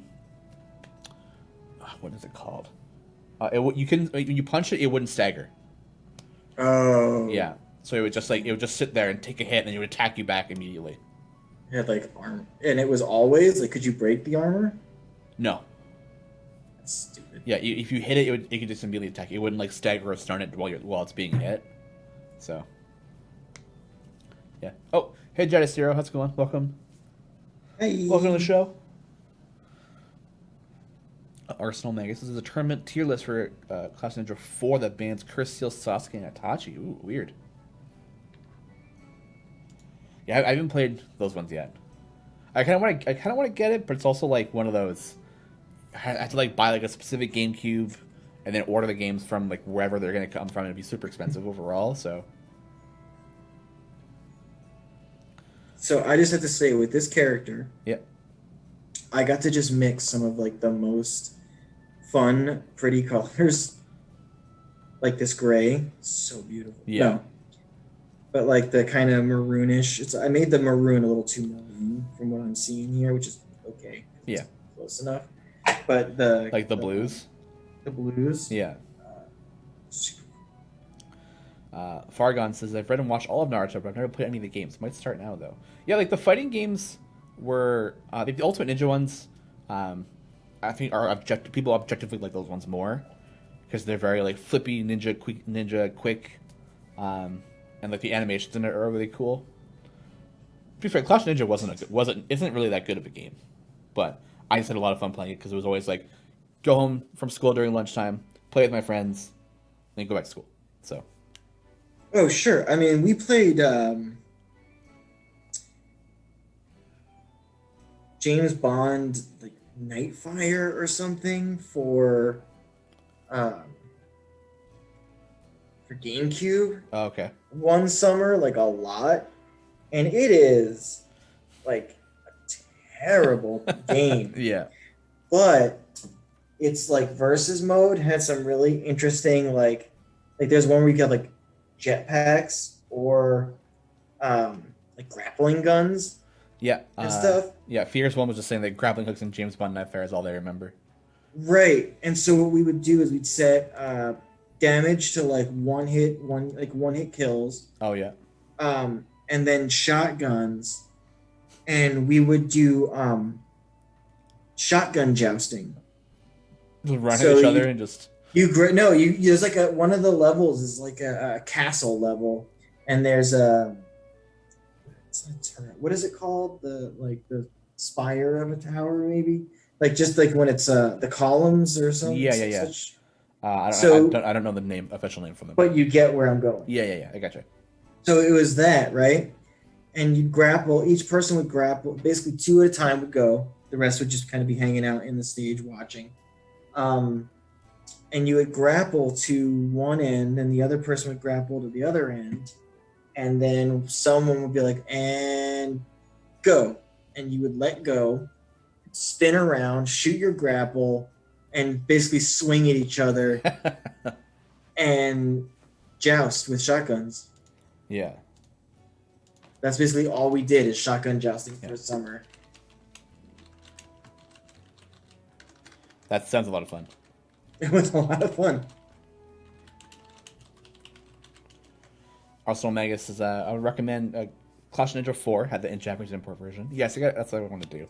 Time Splitters 3 and Screen Cheat for local multiplayer fun. Time Splitters was so much fun.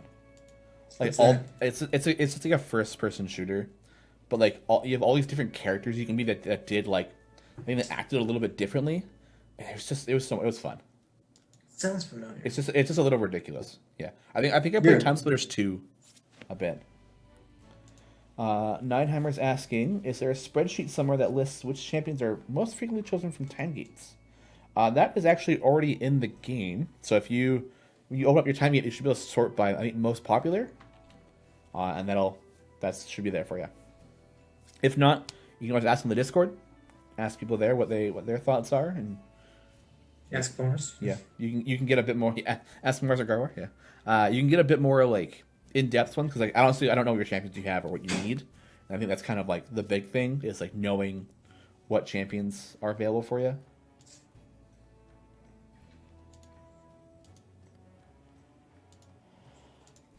I don't think I've been as nervous to flip a pancake as I have on this, as I am on this one. Oh, Erica, you're too soon. There. Calm down. She's throwing the flips in chat already. You know, I haven't seen Lauren today. What's going on?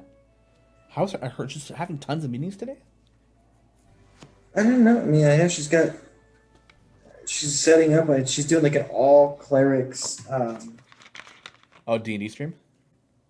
Yeah. I don't know if it's a show or a one shot. I think it's a one shot. Yeah. That is pretty cool. So I mean, there's a lot. She's got a lot going on. Yeah. She's setting up for that.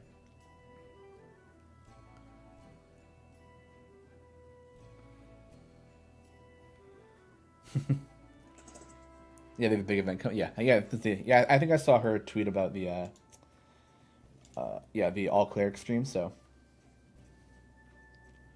be interesting. Ooh, we're almost there. Almost ready for the flip. Just gotta cook. I'm gonna figure out what color would work. Oh, BBLG. My time gate most popular list. Gromma was number 2. I figured we had been Deacon or Shindy for Zorbu. I mean, Gromma is actually pretty popular. She's got a good debuff. She's a great tank. So.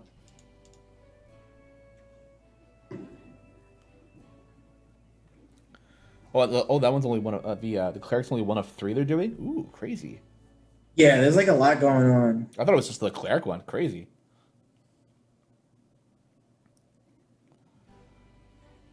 Yeah, Zorbu, Kroll, and Gromma top of your list. Yeah, and those 3 are pretty high up there. I'm surprised Averin didn't make it above Gromma. I wonder if it's because Gromma's been out more, or been out longer than Averin.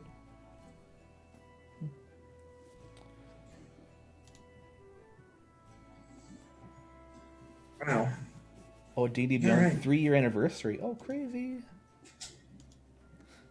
Ambush killer Gromma's dope. Yeah, agreed.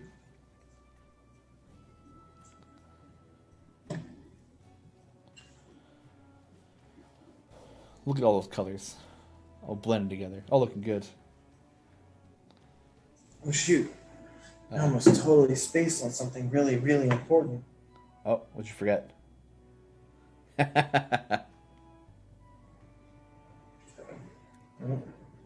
Don't leave the...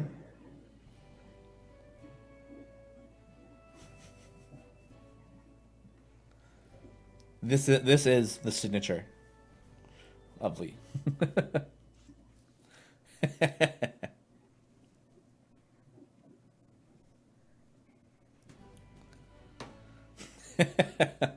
I love it. Yeah.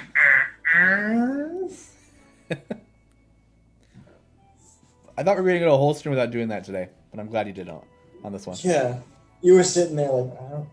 Yeah, I don't want to say anything. I won't put pressure on you while you're doing your magic. Sick? Is Lee okay? Is he... Yeah.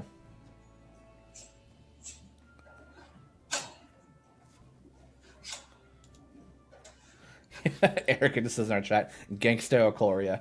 Love it. Is it Eric said that? Oh, Erica. Oh. Yeah.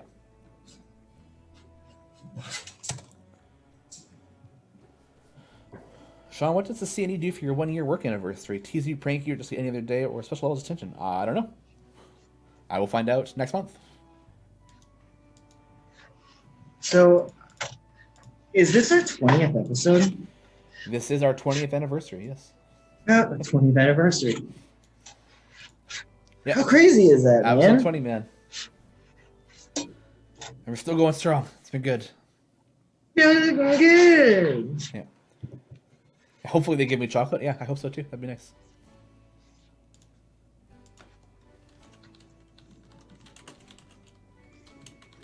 Shall we do that thing where I take a spatula and I flip a pancake with it?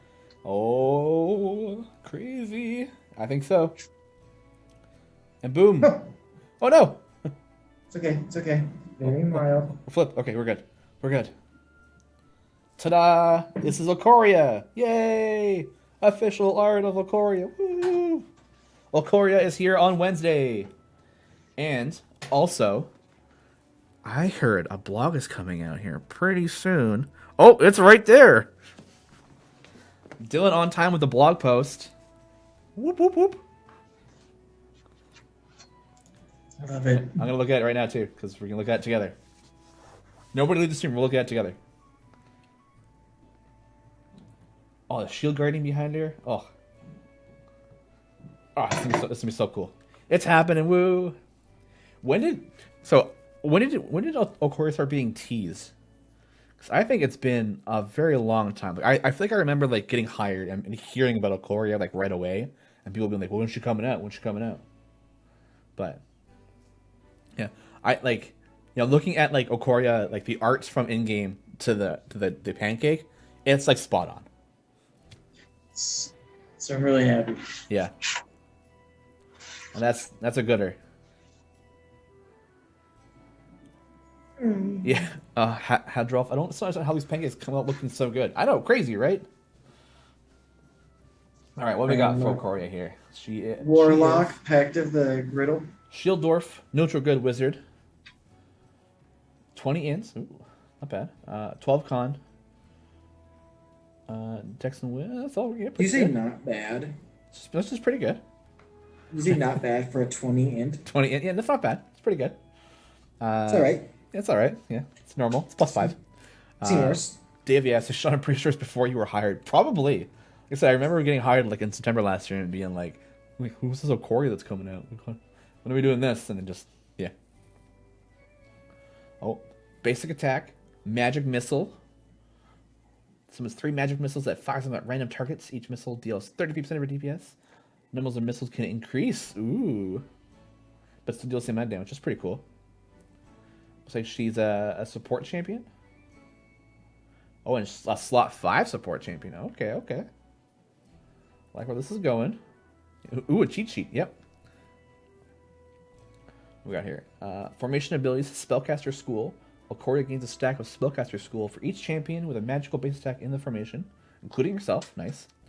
Each stack increases the damage of these champions by 100%, stacking multiplicatively. Oh, that's cool. So she's definitely for like a magic team. That'd be handy. Watchful Order. Okoria provides additional buffs based on the number of Spellcaster School stacks she has. This ability is not buffed as a whole, but individual elements may be buffed by feats. Ooh. 3 stacks or more. Attack speed of affected champions is reduced by 5%. 5%. 5 seconds. 0.5 seconds. 5+ stacks. Increase the effect of affected champions' positional formation abilities by 25% for each stack. Ooh. That's cool. 7+ stacks. Each time an affected champion attacks, there's a 50% chance that their basic attack cooldown will immediately reset. Ooh. Dude, the core is awesome. What's going on? Then 9+ stacks. Increase the base value of Spellcaster School by 200%. Defender of Waterdeep. Increase the damage of everyone in the formation by up 100% if you're on an adventure in the Waterdeep Dragonheist campaign. Oh, that's kind of cool. Oh, and she's got 2 specializations. One unlocks and her specializations unlock her ultimate attack. One called Shield Guardian, the other one's called Urchin Pranks. Yeah, she's Shield Dwarf, not a wizard tank, yeah. Shield Guardian, Okoria's Shield Guardian steps up behind the formation and casts Lightning Bolt once for each stack of the Spellcaster School that Okoria has. Lightning Bolt targets a hidden enemy and damages most massive damage to all enemies in a line. That's pretty cool. So if you have like 9, if you have like the 9 stacks of Spellcaster School, it's just gonna cast Lightning Bolt 9 times. Pop, pop, pop, pop, pop. That's pretty cool. Urchin Pranks. Nat, Jenks, and Squidly jump onto the screen behind the formation and start tossing things at enemies. Each enemy hit takes damage and is knocked back 20% of the screen, stunned for 5 seconds, and then slowed for 15 seconds. The kids throw 4 items each over 6 seconds, each targeting a different enemy if possible. Crazy. She's going to be a lot of fun to play around with.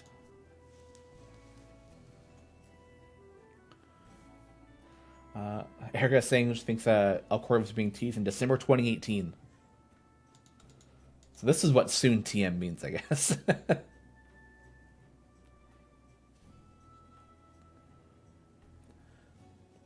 I think it's I think it said pranks. Let me double check. Oh, it does say panks. Urchin panks. Dylan, is that supposed to say pranks?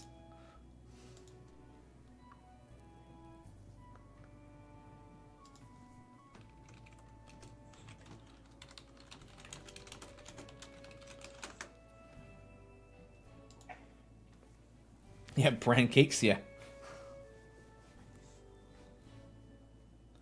Dylan goes, oh, probably. Hashtag blame Chris. Shame. Yeah, so yeah, under ultimate ability, it does say urchin pranks, but the special sense is urchin panks. Proofreading. Whew. Thanks. I needed that. Yeah. Pranks, man. Alright, that'll get updated in a little bit then. But for now, blame Chris.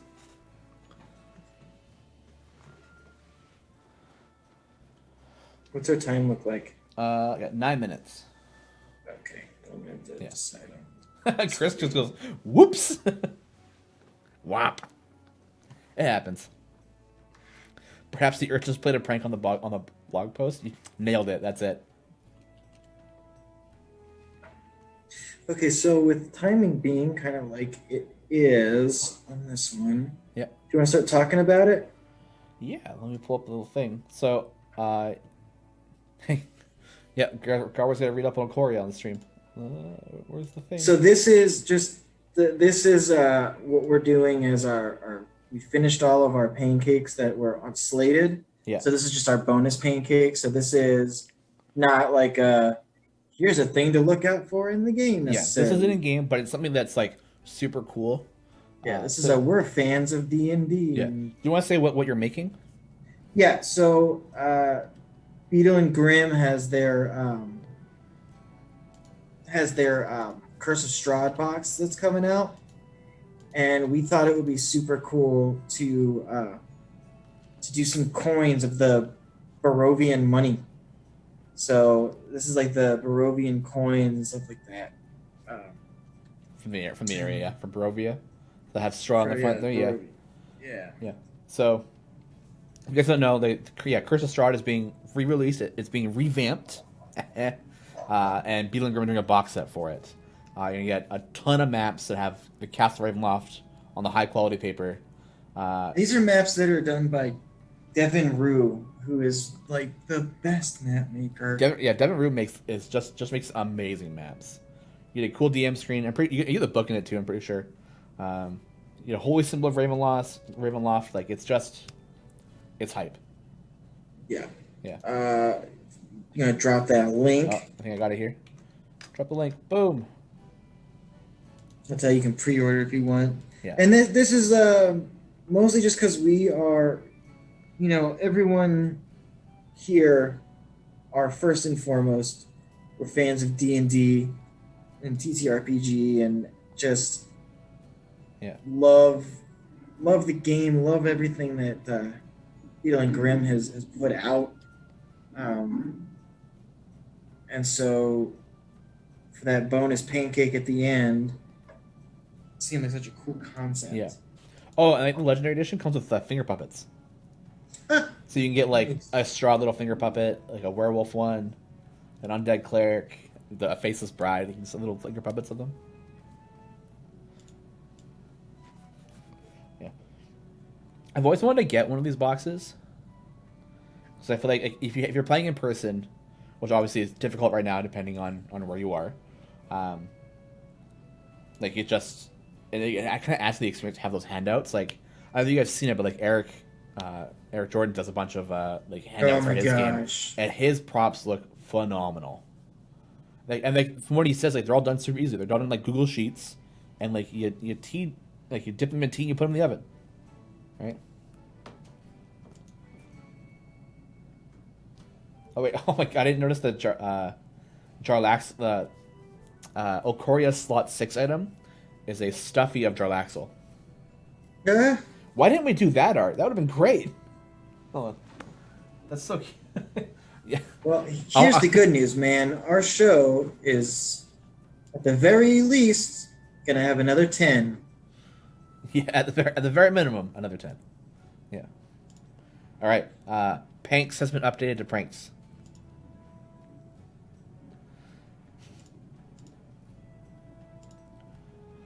It has been fixed. I did. You know, it's funny. It's when the Waterdeep, uh, the Dragon Heist came out. Yeah. I actually did a dragon, a gold dragon, as a pancake too. Mm-hmm. So it's full circle to be.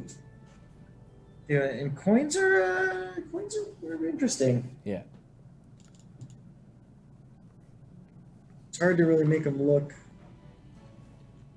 the kind of metallic they're supposed to. Yeah. So here's hoping that this looks cool. Yeah. Melanian asks how do we unlock her. So she will be an evergreen unlock, so you have to complete the Dragon Heist 10 adventure, and that will unlock her.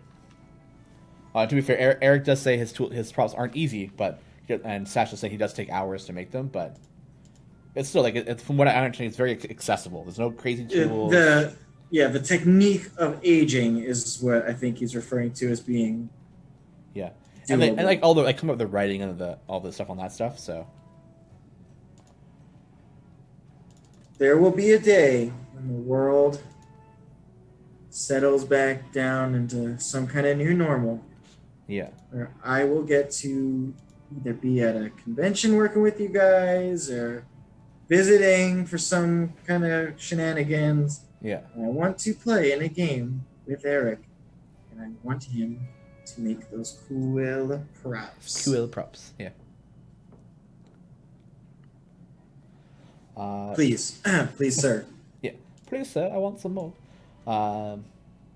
Nine says, "I love the filter they added for Modrons, where you can put the shape in the shape you're looking for. Thank you." The filter was much needed. To Zerodora123, it's quick question: will Beetle count for her spellcasting school, and why not? I mean, his base attack is magic, so it should count. I know there's some issues with it because he's not counting for gym, or the magical misadventure thing. But I think he should because his attack is a blonk on the head with the wand, and then he casts magic, so it is still partly magic, much how how Krond is a basic attack and then magic. So I believe he should work for it. Will there be a list of who will work for it? I don't think there'll be a list. It might be a community name list. Right. Does she have to compete with Dadius or Magic throw formations? Oh, I think so. Yeah, I think Dadius is slot 5. So, oof, yeah. What do you want? A Dadius DPS or a Gym DPS, right? Ooh. And then Baby IYG will still be 7 champions in slot 5 now. Oh, 7, really? That's a big slot. Where's my thing? Two. Yeah, I think maybe, yeah. Whew. I don't have the champions memorized by slot quite yet, so. Getting there, for the most part.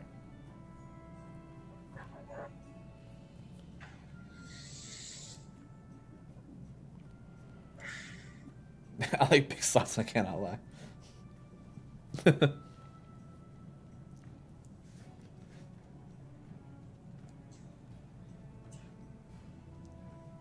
Ooh, I like the background effect. Ooh.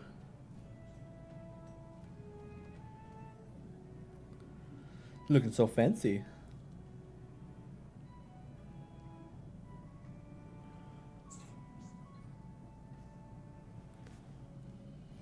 I'm excited to see what kind of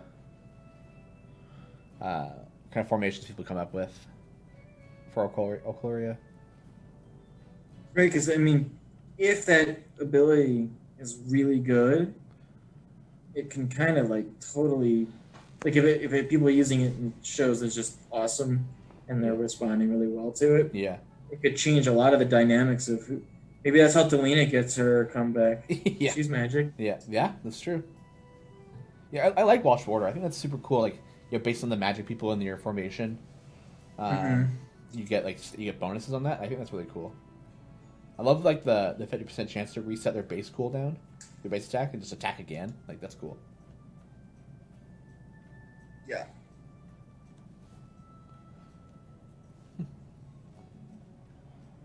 I think it's kind of neat how the ultimate ability, like her specializations, pick her ultimate.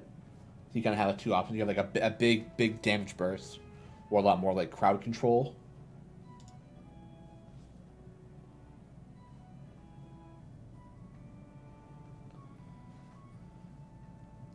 Trontonian just counted with all champions with a basic attack of magic. You can only field 8 champions, including Okoria, with a magic attack. 3, 4, 10, 12 all lack. Want to find a champions by.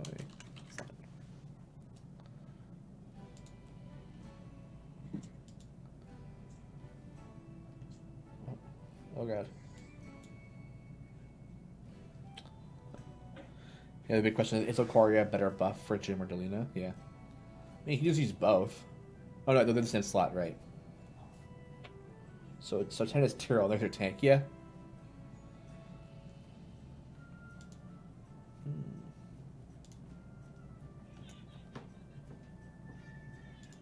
Oh, you might be crying. Oh, it hurts my no. soul. Oh.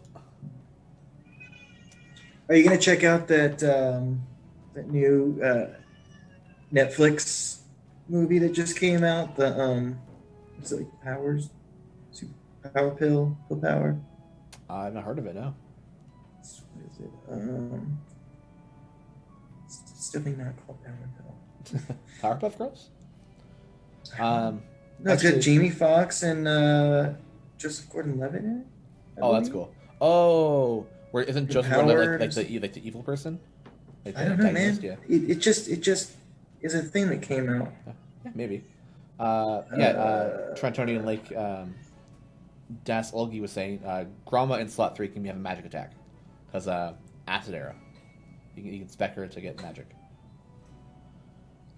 10? Is everybody in 10? Is magic?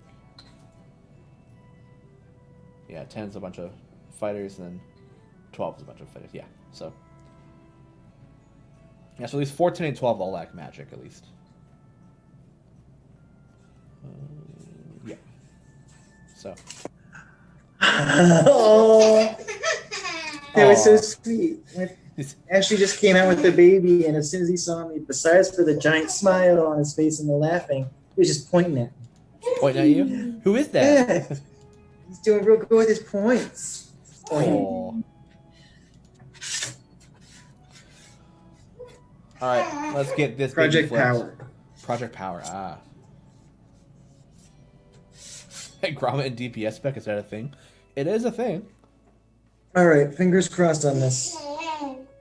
Look good, Pray to the please. pancake gods. Look good. Good. A little dark, yeah. I think the dark, like a little dark, but I think it still looks really good. I do like the kind of like the drippiness on the outside of it. That's super cool. Yeah. Yeah. All right. I think that is going to be it for today. So we can get out of here so Lee can spend some time with his baby, his cute little boy. So that is going to be our show for today, Friday, August 14th. Thank you, as always, so much for coming to hang out with us today and spending the mornings with us.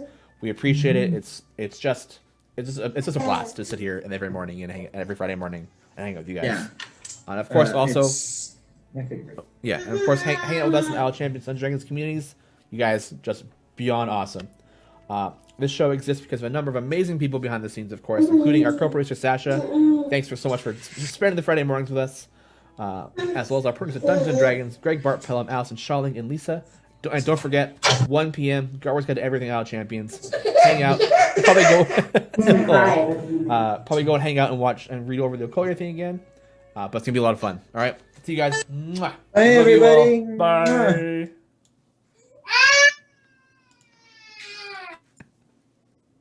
Oops.